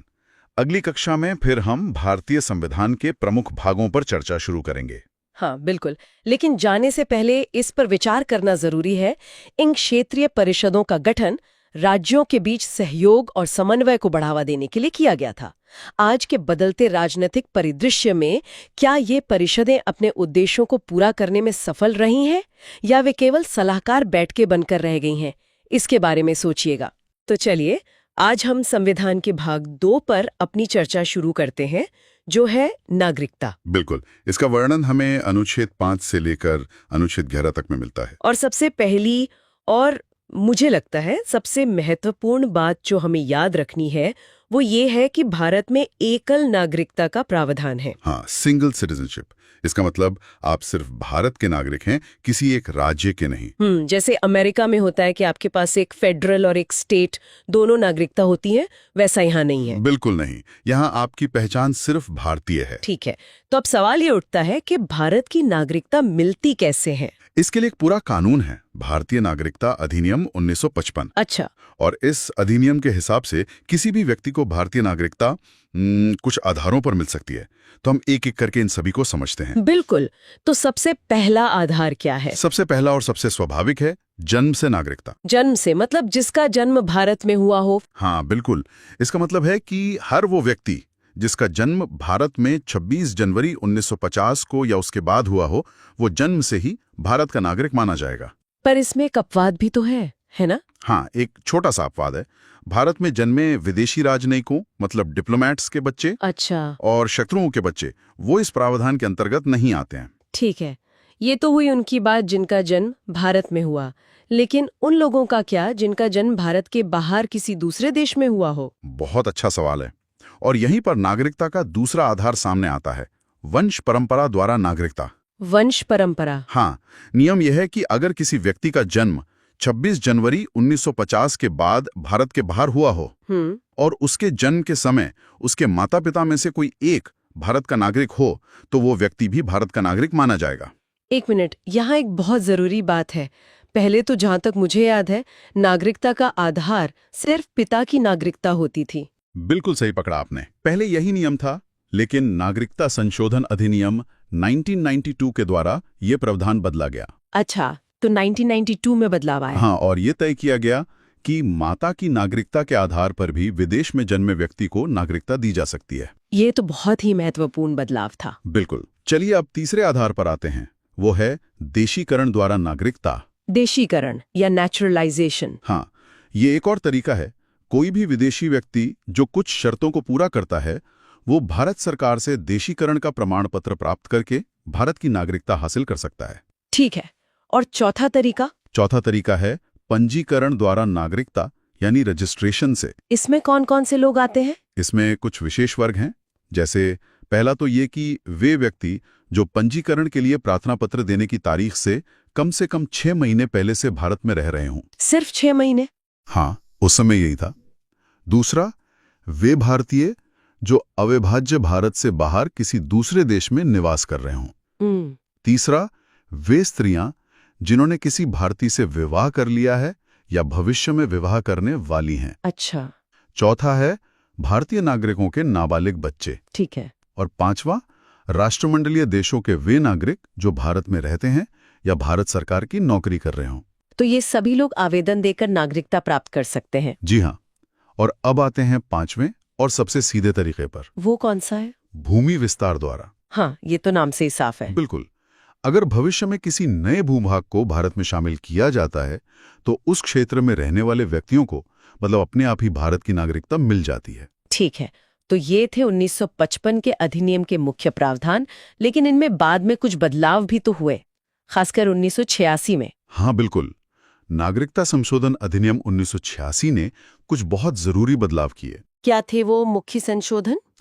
पहला संशोधन तो जन्म से नागरिकता वाले नियम में ही किया गया। अच्छा, उसमें क्या बदला? अब ये नियम बना दिया गया कि भारत में जन्मे केवल उसी व्यक्ति को नागरिकता दी जाएगी जिसके माता पिता में से कोई एक भारत का नागरिक हो। तो सिर्फ भारत में जन्म लेना काफी नहीं था अब? नहीं, बिल्कुल नहीं। और दूसरा बड़ा संशोधन था पंजीकरण द्वारा नागरिकता के लिए। जो व्यक्ति पंजीकरण के माध्यम से नागरिकता प्राप्त करना चाहते हैं उनके लिए अब भारत में कम से कम 5 साल तक निवास करना अनिवार्य कर दिया गया। 5 साल?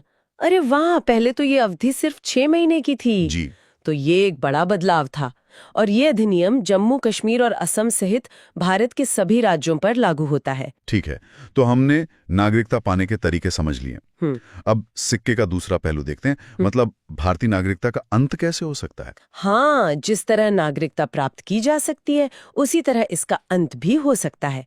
और इसके 3 मुख्य तरीके हैं। पहला तरीका क्या है? पहला है नागरिकता का परित्याग करने से, मतलब कोई भी वयस्क भारतीय नागरिक स्वेच्छा से अपनी नागरिकता छोड़ सकता है। अपनी मर्जी से? हाँ, अपनी मर्जी से। और दूसरा? दूसरा है किसी अन्य देश की नागरिकता स्वीकार कर लेने पर। अच्छा, तो अगर कोई भारतीय नागरिक किसी दूसरे देश की नागरिकता ले ले तो उसकी भारतीय नागरिकता अपने आप समाप्त हो जाती है, क्योंकि भारत में दोहरी नागरिकता नहीं है। ये तो बिल्कुल साफ है। और तीसरा तरीका? तीसरा तरीका है सरकार द्वारा नागरिकता छीनने पर। सरकार नागरिकता छीन भी सकती है? हाँ, लेकिन सिर्फ कुछ खास परिस्थितियों में। जैसे अगर कोई व्यक्ति अवैध तरीकों से नागरिकता प्राप्त करता है, मतलब धोखाधड़ी से? बिल्कुल, या फिर संविधान का अनादर करता है, तो भारत सरकार उसकी नागरिकता छीन सकती है। ठीक है। अब यहाँ एक और विशेष बात पर ध्यान देना जरूरी है, जो जम्मू कश्मीर राज्य से संबंधित थी। हाँ, हालांकि अब स्थिति बदल गई है, पर यह समझना जरूरी है। जम्मू कश्मीर के विधानमंडल को राज्य में स्थायी रूप से निवास करने वाले व्यक्तियों को कुछ अधिकार और विशेषाधिकार प्रदान करने की शक्ति दी गई थी। और ये शक्ति किन विषयों के संबंध में थी? इसमें मुख्य रूप से 4 बातें थी। पहला, राज्य के अधीन नियोजन के संबंध में, यानी सरकारी नौकरियां। हाँ। दूसरा, राज्य में अचल संपत्ति के अर्जन के संबंध में, मतलब जमीन जायदाद खरीदना। ठीक है। तीसरा, राज्य में स्थायी रूप से बस जाने के संबंध में। और चौथा, छात्रवृत्तियां या इसी प्रकार की दूसरी सहायता जो राज्य सरकार प्रदान करती है। तो ये सारे अधिकार सिर्फ वहाँ के स्थायी निवासियों के लिए ही थे? जी हाँ, बिल्कुल। ठीक है, तो आज हमने नागरिकता से संबंधित लगभग सभी महत्वपूर्ण प्रावधानों को समझ लिया है। हाँ, नागरिकता कैसे मिलती है, कैसे खत्म हो सकती है और उसमें समय के साथ क्या बदलाव आए हैं, ये सब हमने कवर किया। बहुत बढ़िया। तो हमारी आज की ये चर्चा यहीं समाप्त होती है। अगली कक्षा में हम एक बहुत ही महत्वपूर्ण विषय पर बात शुरू करेंगे। कौन सा विषय? मौलिक अधिकार यानी फंडामेंटल राइट्स। वाह, ये तो संविधान की आत्मा है। इस पर चर्चा में मजा आएगा। तो इस तरह हमने देखा कि मौलिक अधिकार क्या हैं, इन्हें कहां से लिया गया है और इन्हें भारतीय संविधान का मैग्ना कार्टा क्यों कहा जाता है। हमने ये भी समझा कि मूल रूप से 7 मौलिक अधिकार थे, लेकिन संपत्ति के अधिकार को हटा दिए जाने के बाद अब 6 अधिकार बचे हैं। जी। आज हम इन 6 अधिकारों में से पहले अधिकार से अपनी चर्चा शुरू करते हैं, जो है समता या समानता का अधिकार। बिल्कुल, राइट टू इक्वालिटी। इसका वर्णन अनुच्छेद 14 से लेकर 18 तक में किया गया है। चलिए तो फिर सीधे अनुच्छेद 14 को देखते हैं। हाँ। ये कहता है विधि के समक्ष समता। इसका मतलब तो सीधा सा यही हुआ कि कानून की नजर में सब बराबर हैं। हाँ, मोटे तौर पर तो यही मतलब है, पर ये एक लाइन अपने आप में 2 बहुत जरूरी सिद्धांत रखती है। अच्छा। पहला है विधि के समक्ष समता, मतलब इक्वालिटी बिफोर द लॉ। ये एक ब्रिटिश विचार है। इसका मतलब है कि कोई भी व्यक्ति कानून से ऊपर नहीं है, चाहे वो कोई भी हो। कोई भी हो, प्रधानमंत्री हो या एक आम नागरिक, कानून सबके लिए एक है। ठीक है। और दूसरा सिद्धांत? दूसरा है विधियों का समान संरक्षण, यानी equal protection of the laws. ये अमेरिका से लिया गया है। ये एक सकारात्मक विचार है। सकारात्मक कैसे? इसका मतलब है कि जो लोग एक जैसी परिस्थितियों में हैं, उन पर एक जैसा कानून लागू होगा। राज्य किसी के साथ मनमाने ढंग से भेदभाव नहीं कर सकता। समझ गया। तो एक तरफ कोई कानून से ऊपर नहीं है जी और दूसरी तरफ कानून सबके साथ एक जैसा बर्ताव करेगा। बिल्कुल। इसके बाद आता है अनुच्छेद 15। ये कहता है कि धर्म, नस्ल, जाति, लिंग या जन्म स्थान के आधार पर कोई भेदभाव नहीं होगा। जी, राज्य इनमें से किसी भी आधार पर अपने किसी भी नागरिक के साथ कोई भेदभाव नहीं कर सकता। अब देखते हैं अनुच्छेद 16। ये लोक नियोजन के विषय में अफसर की समता की बात करता है। हाँ, मतलब सरकारी नौकरियों में सबको बराबर मौका मिलेगा। लेकिन इसका एक अपवाद भी है ना? जी बिल्कुल है। अनुसूचित जाति, अनुसूचित जनजाति और पिछड़ा वर्ग के लिए जो आरक्षण का प्रावधान है, वो इसी के अंतर्गत आता है। ठीक है। अगला है अनुच्छेद 17, जो अस्पृश्यता का अंत करता है। ये बहुत ही महत्वपूर्ण अनुच्छेद है। छुआछूत को खत्म करने के लिए इसे एक दंडनीय अपराध घोषित किया गया है। और समता के अधिकार के तहत जो आखिरी अनुच्छेद है वो है 18, उपाधियों का अंत। हाँ, इसके अनुसार राज्य, सेना या विद्या मतलब एजुकेशन से जुड़े सम्मान के अलावा और कोई उपाधि नहीं दे सकता। और कोई भारतीय नागरिक किसी दूसरे देश से भी कोई उपाधि नहीं ले सकता? ले सकता है, लेकिन उसके लिए राष्ट्रपति की आज्ञा जरूरी है, बिना उनकी आज्ञा के नहीं। तो ये था समता का अधिकार। अब हम अपने दूसरे मौलिक अधिकार की ओर बढ़ते हैं, स्वतंत्रता का अधिकार। बिल्कुल, राइट टू फ्रीडम। इसका वर्णन अनुच्छेद 19 से लेकर 22 तक में किया गया है। सबसे पहले अनुच्छेद 19 को समझते हैं। इसमें कई तरह की स्वतंत्रताएं दी गई हैं। हाँ, मूल संविधान में 7 थीं, लेकिन अब सिर्फ 6 हैं। सबसे पहली अनुच्छेद 19A, बोलने की स्वतंत्रता। अनुच्छेद में आता है, अलग से नहीं है। अच्छा, फिर 19B के तहत हम शांति से बिना हथियारों के इकट्ठा हो सकते हैं, सभा कर सकते हैं। जी। और 19C हमें संघ बनाने की स्वतंत्रता देता है, कोई भी एसोसिएशन या यूनियन बनाने की। अनुच्छेद 19D के अनुसार हम देश के किसी भी हिस्से में आ जा सकते हैं, आवागमन की पूरी स्वतंत्रता। और 19E के तहत देश के किसी भी क्षेत्र में बसने और रहने की स्वतंत्रता है। यहाँ पर जम्मू कश्मीर एक अपवाद था, हाँ, है ना? हाँ, पहले था, अब वो स्थिति बदल गई है। और जो 7वां अधिकार था 19F, हाँ। वो संपत्ति का अधिकार था। जी, जिसे 44वें संविधान संशोधन 1979 के द्वारा हटा दिया गया। और आखिर में 19G हमें कोई भी व्यापार या अपनी जीविका चलाने की स्वतंत्रता देता है। बिल्कुल। अब आते हैं अनुच्छेद 20 पर। ये अपराधों के लिए दोष सिद्धि के संबंध में संरक्षण देता है। हाँ, ये बहुत जरूरी है। इसके तहत किसी भी अभियुक्त या दोषी व्यक्ति को 3 तरह का प्रोटेक्शन मिलता तो है। पहला क्या है? पहला ये कि किसी भी व्यक्ति को एक अपराध के लिए सिर्फ एक ही बार सजा मिलेगी, जिसे डबल जेपेडी कहते हैं। ठीक है। और दूसरा ये कि सजा उसी कानून के तहत मिलेगी जो अपराध करते समय लागू था, किसी पहले या बाद में बने कानून के तहत नहीं। अच्छा, मतलब रेट्रोस्पेक्टिव इफेक्ट नहीं होगा। बिल्कुल। और तीसरा ये कि किसी भी व्यक्ति को खुद अपने खिलाफ गवाही देने के लिए मजबूर नहीं किया जा सकता। Right against self incrimination. जी। अगला है अनुच्छेद 21, जो प्राण एवं दैहिक स्वतंत्रता का संरक्षण देता है। ये तो बहुत व्यापक लगता है। ये भारतीय संविधान का सबसे महत्वपूर्ण अनुच्छेदों में से एक है। ये कहता है कि किसी भी व्यक्ति को विधि द्वारा स्थापित प्रक्रिया के बिना उसके जीवन और व्यक्तिगत स्वतंत्रता से वंचित नहीं किया जा सकता। और इसी से जुड़ा एक और अनुच्छेद है, अनुच्छेद 21 का। हाँ, ये बाद में जोड़ा गया था 86वें संविधान संशोधन 2002 के द्वारा। और ये क्या कहता है? इसके अनुसार राज्य 6 से 14 साल की उम्र के सभी बच्चों को मुफ्त और अनिवार्य शिक्षा देगा। शिक्षा का अधिकार। जी, शिक्षा का मौलिक अधिकार। अब हम स्वतंत्रता के अधिकार के आखिरी अनुच्छेद यानी अनुच्छेद 22 को देखते हैं। हाँ? ये गिरफ्तारी और निरोध में संरक्षण की बात करता है। हाँ, अगर किसी व्यक्ति को सामान्य कानून के तहत गिरफ्तार किया गया है तो उसे 3 अधिकार मिलते हैं। कौन कौन से? पहला, उसे अपनी गिरफ्तारी का कारण जानने का अधिकार होगा। दूसरा, उसे 24 घंटे के अंदर मजिस्ट्रेट के सामने पेश करना होगा। आने जाने के समय को छोड़कर, है ना? हाँ, उस समय को छोड़कर। और तीसरा, उसे अपनी पसंद के वकील से सलाह लेने का अधिकार होगा। लेकिन इसमें एक पेच है। ये संरक्षण निवारक निरोध कानून के तहत गिरफ्तार व्यक्ति को नहीं मिलता। बिल्कुल नहीं मिलता। भारतीय संविधान के अनुच्छेद 22 के खंड 3, 4, 5 और 6 में निवारक निरोध मतलब प्रिवेंटिव डिटेंशन से जुड़े प्रावधान हैं। तो ये प्रिवेंटिव डिटेंशन है क्या? ये एक ऐसा कानून है जिसके तहत किसी व्यक्ति को अपराध करने से पहले ही सिर्फ अपराध करने की आशंका पर हिरासत में लिया जा सकता है, बिना किसी न्यायिक प्रक्रिया के? हाँ, इसका मकसद सजा देना नहीं बल्कि उसे अपराध करने से रोकना है। तो इस कानून के तहत सरकार किसी को कितने समय तक जेल में रख सकती है? सामान्य तौर पर सिर्फ 3 महीने तक। अगर उसे 3 महीने से ज्यादा समय के लिए हिरासत में रखना है तो उसके लिए एक सलाहकार बोर्ड की रिपोर्ट लेनी पड़ती है। और इस निवारक निरोध के संबंध में अब तक कई कानून बनाए गए हैं। जी, कई बनाए गए हैं। पहला था निवारक निरोध अधिनियम 1950। ये 31 दिसंबर 1969 को खत्म हो गया। फिर आया आंतरिक सुरक्षा व्यवस्था अधिनियम 1971, जिसे मीसा भी कहते थे। हाँ, मीसा। इसे 44वीं संविधान संशोधन 1979 के द्वारा खत्म कर दिया गया। अधिनियम 1974। जी, ये अभी भी लागू है। इसके तहत तस्करों पर कार्रवाई की जाती है।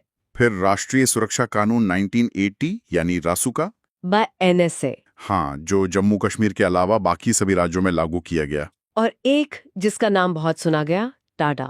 बिल्कुल, आतंकवादी एवं विध्वंसकारी गतिविधियां निरोधक कानून। ये आतंकवादी के खिलाफ एक बहुत ही प्रभावी कानून माना जाता था। पर ये अब खत्म हो गया है। हाँ, 23 मई 1995 को इसे समाप्त कर दिया गया। तो आज हमने 2 बहुत ही महत्वपूर्ण मौलिक अधिकारों, समता का अधिकार और स्वतंत्रता का अधिकार पर विस्तार से चर्चा की। जी, ये दोनों अधिकार एक तरह से भारतीय लोकतंत्र की नींव हैं। अगली कक्षा में हम बाकी के अधिकारों को समझेंगे, जिसकी शुरुआत हम शोषण के विरुद्ध अधिकार से करेंगे। बिल्कुल। आज के लिए इतना ही। तो चलिए अपनी चर्चा को आगे बढ़ाते हैं। पिछले भाग में हमने समानता और स्वतंत्रता के अधिकारों पर बात की थी। जी। अब आते हैं तीसरे मौलिक अधिकार पर, जो है शोषण के विरुद्ध अधिकार। इसका जिक्र अनुच्छेद 23 और 24 में है। तो शुरुआत अनुच्छेद 23 से ही करते हैं। ये किस बारे में? देखिए, अनुच्छेद 23 जो है वो सीधे सीधे मानव के दुर्व्यापार और बलात् श्रम पर रोक लगाता है। दुर्व्यापार और बलात् श्रम, इन शब्दों का मतलब थोड़ा और समझाइए। हाँ, दुर्व्यापार का मतलब है इंसानों की खरीद बिक्री, मतलब ह्यूमन ट्रैफिकिंग। अच्छा। और इसमें बेगारी और इसी तरह का जबरदस्ती लिया गया कोई भी काम, ये सब पूरी तरह से निषिद्ध है, मतलब मना है। और अगर कोई ऐसा करता है तो ये कानून के हिसाब से एक दंडनीय अपराध माना जाएगा। लेकिन इसमें एक महत्वपूर्ण बिंदु भी है ना? क्या राज्य किसी भी तरह की सेवा लागू नहीं कर सकता? हाँ, ये एक बहुत जरूरी बात है। इसमें एक अपवाद है। क्या? कि जरूरत पड़ने पर राज्य किसी से भी राष्ट्रीय सेवा करने के लिए कह सकता है, जैसे कि सेना में भर्ती या कोई और काम। बिल्कुल। लेकिन ऐसा करते समय राज्य नागरिकों के बीच धर्म, मूलवंश, जाति या वर्ग के आधार पर कोई भेदभाव नहीं कर सकता। ठीक है, ये तो हुआ अनुच्छेद 23। अब अनुच्छेद 24। ये तो खास तौर पर बच्चों से जुड़ा है, सही कहा ना मैंने? जी बिल्कुल। अनुच्छेद 24 के अनुसार 14 साल से कम उम्र के किसी भी बच्चे को हाँ, किसी भी बच्चे को कारखानों, खानों या फिर किसी और जोखिम भरे काम पर नहीं लगाया जा सकता। ये तो बाल श्रम पर एक सीधी रोक है। एकदम सीधी रोक। ठीक है, तो ये तो हुआ शोषण के विरुद्ध अधिकार। अब चौथे मौलिक अधिकार पर आते हैं, धार्मिक स्वतंत्रता का अधिकार। जी, जो अनुच्छेद 25 से 28 तक है। हाँ, तो अनुच्छेद 25 क्या कहता है? अनुच्छेद 25 किसी भी व्यक्ति को किसी भी धर्म को मानने, उसका आचरण करने और उसका प्रचार करने की पूरी स्वतंत्रता देता है। मतलब कोई भी व्यक्ति अपनी मर्जी से कोई भी धर्म अपना सकता है। हाँ, अपना सकता है और उसका प्रचार प्रसार भी कर सकता है। और ये जो धार्मिक कार्य होते हैं, उनके प्रबंधन के बारे में क्या प्रावधान है? उसके लिए अनुच्छेद 26 है। यह धार्मिक कार्यों के प्रबंध की स्वतंत्रता देता है। अच्छा।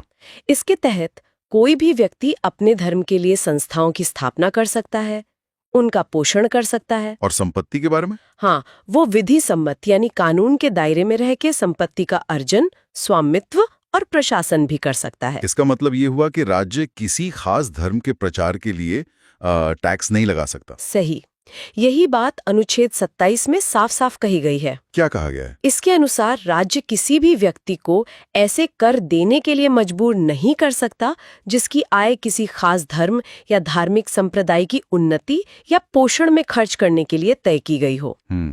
और शिक्षण संस्थानों में धार्मिक शिक्षा के बारे में क्या नियम है? वो अनुच्छेद 28 में होगा जी। अनुच्छेद 28 के अनुसार कोई भी शिक्षण संस्था जो पूरी तरह से राज्य के पैसे से चल रही हो, मतलब सरकारी स्कूल या कॉलेज? हाँ बिल्कुल, उनमें कोई धार्मिक शिक्षा नहीं दी जाएगी। और अगर कोई छात्र वहां पढ़ता है तो ऐसे शिक्षण संस्थान अपने विद्यार्थियों को किसी भी धार्मिक अनुष्ठान में भाग लेने या किसी धर्मोपदेश को सुनने के लिए बाध्य नहीं कर सकते। ठीक है, यहां तक सब स्पष्ट है। अब हम शायद सबसे महत्वपूर्ण मौलिक अधिकार पर आते हैं।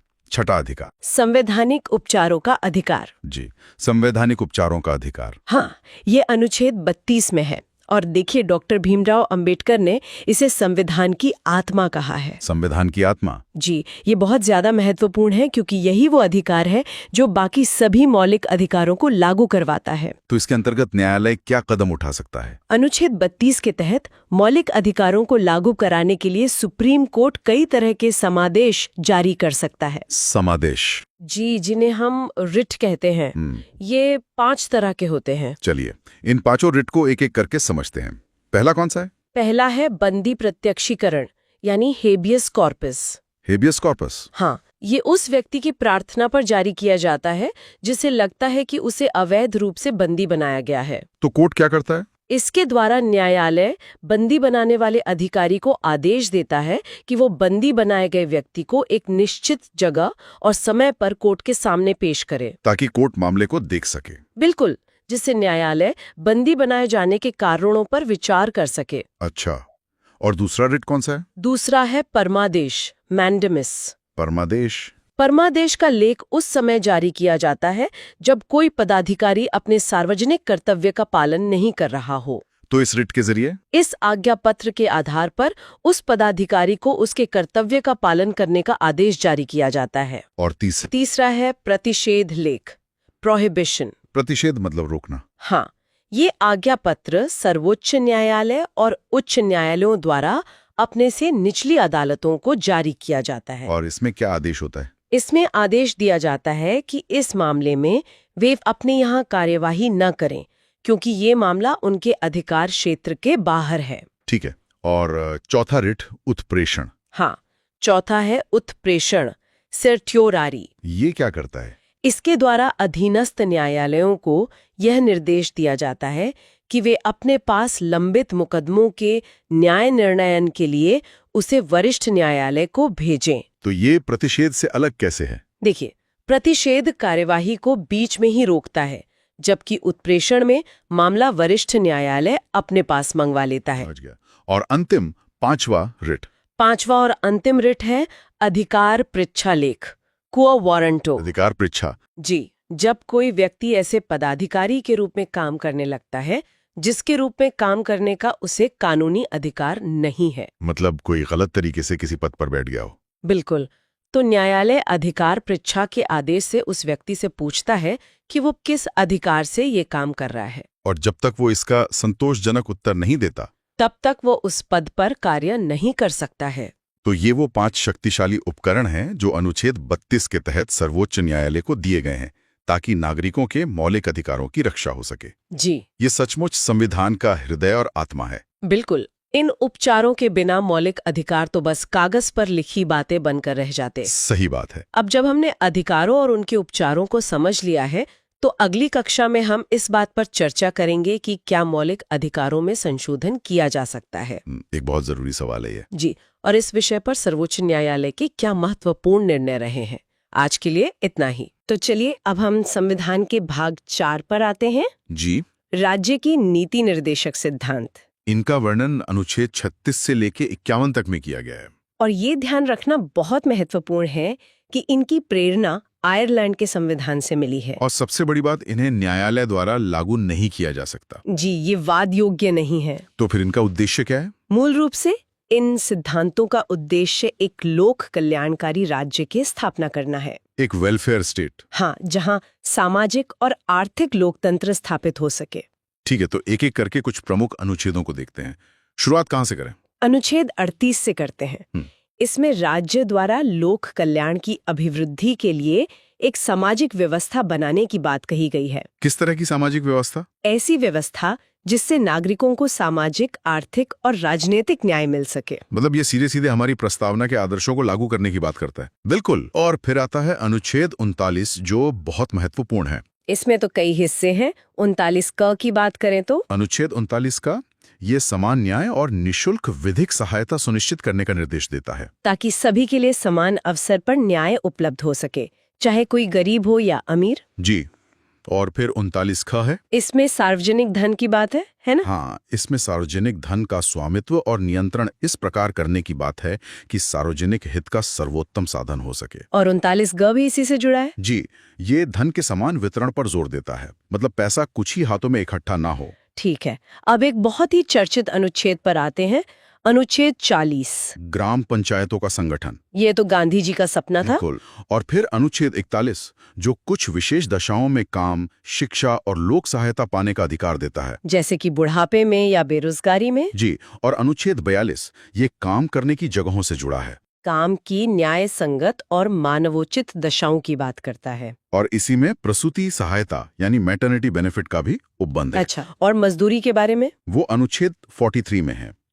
श्रमकारों के लिए निर्वाचन मजदूरी और साथ ही कुटीर उद्योगों को प्रोत्साहन। इसके बाद आता है शायद सबसे विवादास्पद अनुच्छेद 44, नागरिकों के लिए एक समान सिविल संहिता, यूनिफॉर्म सिविल कोड, जिस पर आज भी बहुत बहस होती है। जी।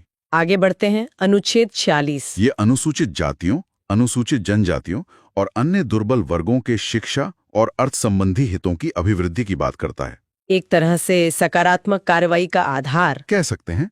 फिर अनुच्छेद 47 है, जो पोषाहार स्तर और जीवन स्तर को ऊंचा करने की बात करता है। और लोक स्वास्थ्य का सुधार, मतलब शराबबंदी जैसे कानून इसी से प्रेरणा लेते हैं। हाँ, इसी से।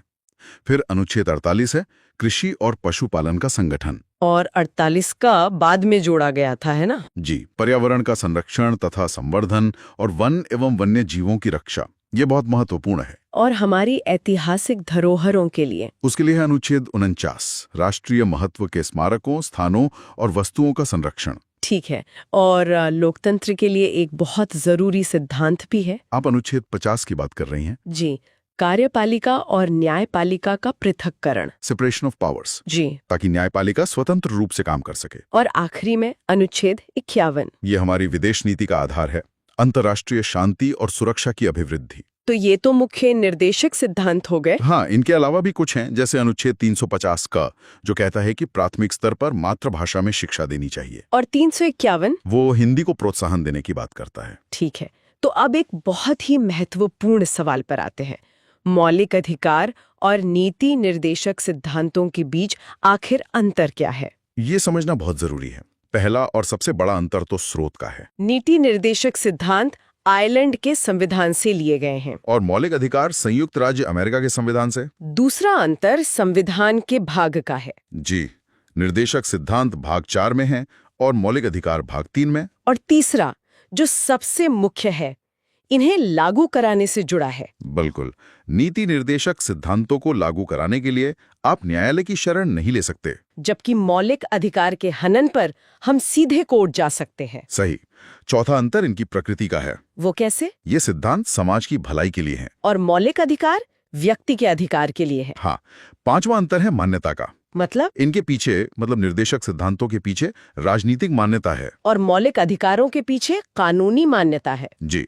छठा अंतर सरकार के अधिकारों से संबंधित है। ये सिद्धांत सरकार के अधिकारों को बढ़ाते हैं ताकि वो समाज के लिए काम कर सके, जबकि मौलिक अधिकार सरकार के महत्व को या कहें कि उसकी शक्तियों को सीमित करते हैं। और सातवां, ये राज्य सरकार द्वारा लागू करने के बाद ही नागरिक को प्राप्त होते हैं, जबकि अधिकार नागरिकों को संविधान से स्वतः ही मिल जाते हैं। बिल्कुल सही। चलिए तो अब आगे बढ़ते हैं और संविधान के एक और महत्वपूर्ण हिस्से मूल कर्तव्य पर चर्चा करते हैं। जी, फंडामेंटल ड्यूटीज। ये तो मूल संविधान का हिस्सा नहीं थे। नहीं, इन्हें सरदार स्वर्ण सिंह समिति की अनुशंसा पर संविधान के 42वें संशोधन, जो 1976 में हुआ, उसके द्वारा जोड़ा गया था। और इसकी प्रेरणा कहाँ से मिली? इसे रूस मतलब तत्कालीन सोवियत संघ के संविधान से लिया गया है। और इन्हें संविधान में कहाँ रखा गया है? इन्हें संविधान के भाग 4 क में अनुच्छेद 51 क के तहत रखा गया है। तो कुल कितने मूल कर्तव्य हैं? अभी 11 हैं। जब जोड़े गए थे तब 10 थे। तो एक एक करके इन्हें समझते हैं। पहला कर्तव्य क्या है? पहला है कि प्रत्येक नागरिक का ये कर्तव्य होगा कि वो संविधान का पालन करे और उसके आदर्शों, संस्थाओं, राष्ट्रध्वज और राष्ट्रगान का आदर करे। जी। दूसरा, स्वतंत्रता के लिए हमारे राष्ट्रीय आंदोलन को प्रेरित करने वाले उच्च आदर्शों को हृदय में संजोए रखे और उनका पालन करें। मतलब जिन सिद्धांतों के लिए आजादी की लड़ाई लड़ी गई उन्हें याद रखें। बिल्कुल। तीसरा है भारत की प्रभुता, एकता और अखंडता की रक्षा करे और उसे अक्षुण्ण रखे। चौथा कर्तव्य, देश की रक्षा करे, मतलब जब भी देश को जरूरत हो। हाँ। पांचवा है भारत के सभी लोगों में समरसता और समान भ्रातृत्व की भावना का निर्माण करे, भाईचारे की भावना। जी। और छठा है हमारी सामाजिक संस्कृति की गौरवशाली परंपरा का महत्व समझे और उसका परिरक्षण करें। हमारी मिलीजुली संस्कृति को बचाए रखना। सही। सातवां, प्राकृतिक पर्यावरण की रक्षा और उसका संवर्धन करें। ये तो निर्देशक सिद्धांतों में भी था। हाँ, ये राज्य और नागरिक दोनों की जिम्मेदारी है। आठवां कर्तव्य बहुत दिलचस्प है। वैज्ञानिक दृष्टिकोण और ज्ञानार्जन की भावना का विकास करें। अंधविश्वास से दूर होकर तर्कपूर्ण सोच को अपनाना। जी। नौवां है सार्वजनिक संपत्ति को सुरक्षित रखें और हिंसा से दूर रहें। हाँ। 10वां है व्यक्तिगत एवं सामूहिक गतिविधियों के सभी क्षेत्रों में उत्कर्ष की ओर बढ़ने का सतत प्रयास करें, मतलब खुद को और देश को बेहतर बनाने की कोशिश करते रहें। और 11वां कर्तव्य जो बाद में जोड़ा गया, ये शिक्षा से संबंधित है ना? हाँ, माता पिता या संरक्षक द्वारा 6 से 14 वर्ष के बच्चों हेतु प्राथमिक शिक्षा प्रदान करना। ये कौन से संशोधन से जोड़ा गया? यह कर्तव्य 86वें संशोधन 2002 के द्वारा जोड़ा गया। तो ये थे हमारे मूल कर्तव्य। जी। तो इसके साथ ही संविधान का यह महत्वपूर्ण भाग यहाँ समाप्त होता है। हाँ, अगली कक्षा में हम संघीय कार्यपालिका के विषय पर अपनी चर्चा शुरू करेंगे। बातों को आगे बढ़ाते हुए आज हम संघीय कार्यपालिका के प्रमुख यानी राष्ट्रपति के विषय में विस्तार से जानेंगे। जी, जैसा कि हम जानते हैं, भारत में संसदीय व्यवस्था है और इस व्यवस्था में राष्ट्रपति नाम मात्र की कार्यपालिका होते हैं। मतलब असली शक्ति प्रधानमंत्री और उनके मंत्रिमंडल के पास होती है। बिल्कुल। राष्ट्रपति देश के संवैधानिक प्रधान हैं। उन्हें भारत का प्रथम नागरिक भी कहा जाता है। तो चलिए सबसे पहले ये समझते हैं कि अगर किसी को राष्ट्रपति बनना हो तो उसके लिए क्या-क्या योग्यताएं होनी चाहिए। देखिए, संविधान के अनुच्छेद 58 में इसकी 4 मुख्य शर्तें दी गई हैं। पहली, कि व्यक्ति भारत का नागरिक हो। ये तो जाहिर सी बात है। हाँ, ये तो होना ही चाहिए। दूसरी, कि वो 35 वर्ष की आयु पूरी कर चुका हो। ठीक है, 35 साल। तीसरी, वो लोकसभा का सदस्य निर्वाचित किए जाने के योग्य हो। अच्छा, यहाँ एक बात है, इसका मतलब ये नहीं है कि उन्हें लोकसभा का सदस्य होना ही चाहिए, बस योग्य होना चाहिए। सही है? एकदम सही, बस योग्यता होनी चाहिए। और चौथी शर्त है कि वो चुनाव के समय किसी लाभ के पद पर ना हो। लाभ का पद, ये थोड़ा समझाएंगे। मतलब वो किसी ऐसी सरकारी नौकरी में ना हो जिससे उनकी निष्पक्षता पर सवाल उठे। पर यहाँ एक दिलचस्प बात है। वो क्या? अगर कोई व्यक्ति पहले से ही राष्ट्रपति, उपराष्ट्रपति, किसी राज्य का राज्यपाल या फिर केंद्र या राज्य में मंत्री है तो उस पद को लाभ का पद नहीं माना जाएगा। ओह अच्छा, तभी मंत्री या राज्यपाल भी चुनाव लड़ पाते हैं। जी हाँ, बिल्कुल। तो ये तो हो गई योग्यता की बात। अब आते हैं निर्वाचन पर। ये तो हम जानते हैं कि आम जनता सीधे वोट नहीं डालती, तो फिर राष्ट्रपति को चुनता कौन है? राष्ट्रपति का चुनाव एक निर्वाचक मंडल करता है, एक इलेक्टोरल कॉलेज। और इस कॉलेज में कौन कौन होता है?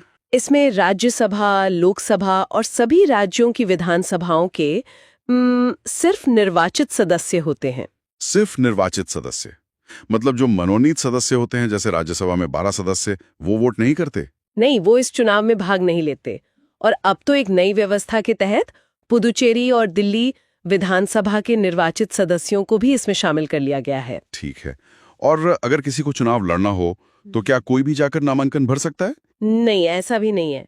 उम्मीदवार के लिए निर्वाचक मंडल के ही 50 सदस्य प्रस्तावक होने चाहिए और 50 सदस्य अनुमोदक। यानी कुल 100 सांसदों या विधायकों का समर्थन चाहिए सिर्फ नामांकन के लिए। हाँ, इससे ये सुनिश्चित होता है कि केवल गंभीर उम्मीदवार ही चुनाव में उतरे। और क्या कोई एक व्यक्ति दोबारा राष्ट्रपति बन सकता है? हाँ, इस पर कोई सीमा नहीं है। एक ही व्यक्ति जितनी बार चाहे राष्ट्रपति के पद पर निर्वाचित हो सकता है। तो ये तो हुई चुनाव की प्रक्रिया। अब मान लीजिए कि राष्ट्रपति को उनके पद से हटाना हो, तो क्या इसका भी कोई प्रावधान है? जी है, और ये प्रक्रिया बहुत बहुत कठिन बनाई गई है। इसे महाभियोग या इम्पीचमेंट कहते हैं। इसका जिक्र संविधान के अनुच्छेद 61 में है। महाभियोग। और ये किस आधार पर लाया जा सकता है? इसका सिर्फ एक ही आधार है, संविधान का अतिक्रमण, यानी संविधान का उल्लंघन करने पर। लेकिन संविधान का अतिक्रमण तो बहुत स्पष्ट नहीं है। इसे कौन तय करेगा?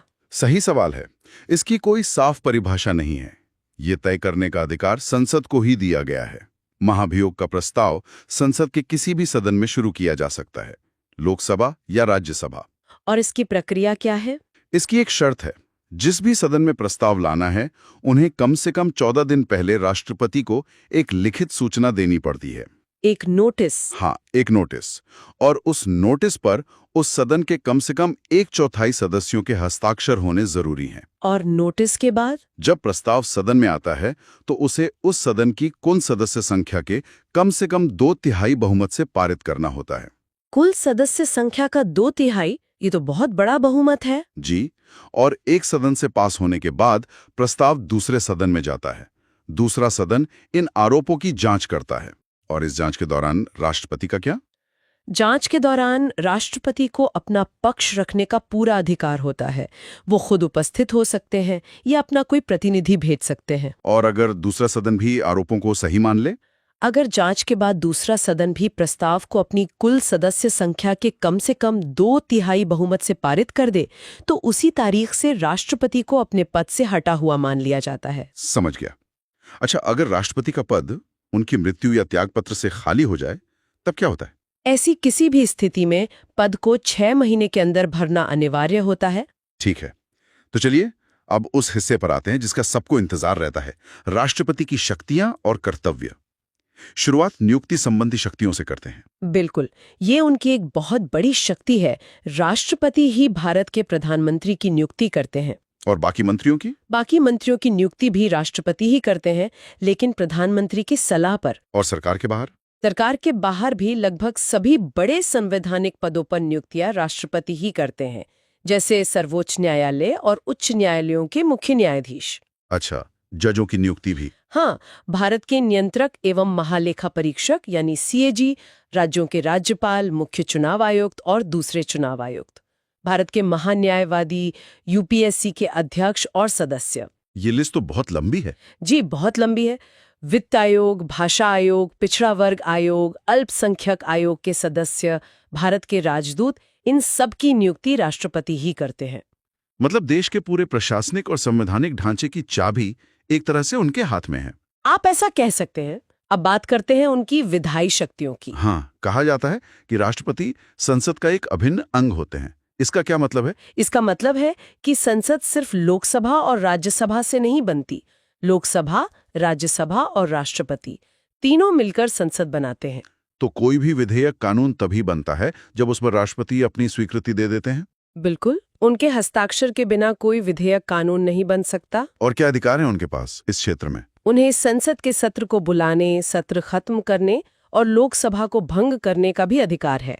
हर आम चुनाव के बाद पहले सत्र की शुरुआत और हर साल के पहले सत्र की शुरुआत राष्ट्रपति के अभिभाषण से ही होती है। मैंने ये भी सुना है कि वो कुछ सदस्यों को सीधे मनोनीत भी कर सकते हैं। जी, वो साहित्य, विज्ञान, कला और समाज सेवा में विशेष ज्ञान रखने वाले 12 व्यक्तियों को राज्यसभा के लिए मनोनीत कर सकते हैं। और लोकसभा में?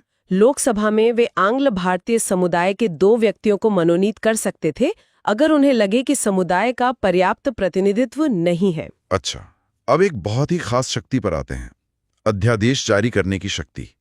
ये क्या है? ये अनुच्छेद 123 के तहत मिलती है।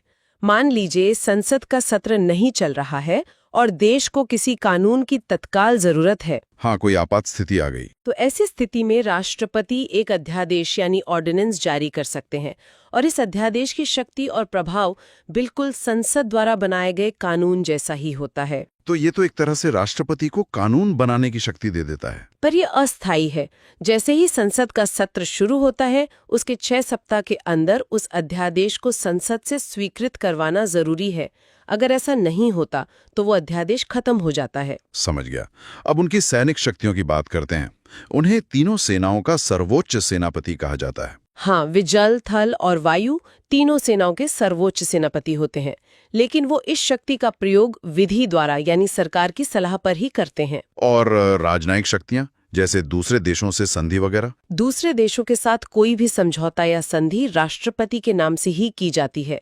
वही दूसरे देशों में भारत के राजदूत नियुक्त करते हैं और भारत में विदेशी राजदूतों का स्वागत करते हैं। अब एक और बड़ी शक्ति है, क्षमादान की शक्ति, अनुच्छेद 72। क्या राष्ट्रपति किसी की भी सजा माफ कर सकते हैं? जी, उन्हें किसी भी अपराध के लिए दोषी ठहराए गए व्यक्ति की सजा को क्षमा करने, कुछ समय के लिए टालने, सजा की प्रकृति बदलने या सजा की अवधि को कम करने की शक्ति है। मतलब फांसी की सजा को भी? हाँ, फांसी की सजा को भी उम्र कैद में बदल सकते हैं या पूरी तरह माफ भी कर सकते हैं। और आखिर में आपातकालीन शक्तियां, इमरजेंसी। संविधान में राष्ट्रपति को 3 तरह की आपातकालीन शक्तियां दी गई हैं। पहली है अनुच्छेद 352, युद्ध या सशस्त्र विद्रोह की स्थिति में राष्ट्रीय आपातकाल। ठीक है। दूसरी है अनुच्छेद 356, जिसे हम आम भाषा में राष्ट्रपति शासन कहते हैं। ये तब लगता है जब किसी राज्य में संवैधानिक तंत्र विफल हो जाता है। और तीसरी है अनुच्छेद 360, वित्तीय आपातकाल, जो देश में गंभीर आर्थिक संकट की स्थिति में लगाया जा सकता है। सौभाग्य से भारत में इसकी जरूरत आज तक नहीं पड़ी है। शक्तियों की ये लिस्ट तो सच में बहुत प्रभावशाली है, पर जब कोई बिल पास होकर उनके पास जाता है तो क्या उनके पास सिर्फ हाँ या ना कहने का विकल्प होता है? मेरा मतलब वीटो शक्तियों से है। उनके पास 3 तरह की वीटो शक्ति होती है। पहला है आत्यंतिक वीटो या एब्सोल्यूट वीटो। इसमें वो विधेयक पर अपनी राय सुरक्षित रख लेते हैं, जिससे वो बिल खत्म हो जाता है। दूसरा है निलंबनकारी वीटो या सस्पेंसिव वीटो। इसके तहत वो विधेयक को एक बार पुनर्विचार के लिए संसद को वापस भेज सकते हैं। लेकिन अगर संसद उसे फिर से पास करके भेज दे तब राष्ट्रपति को उस पर सहमति देनी ही पड़ती है।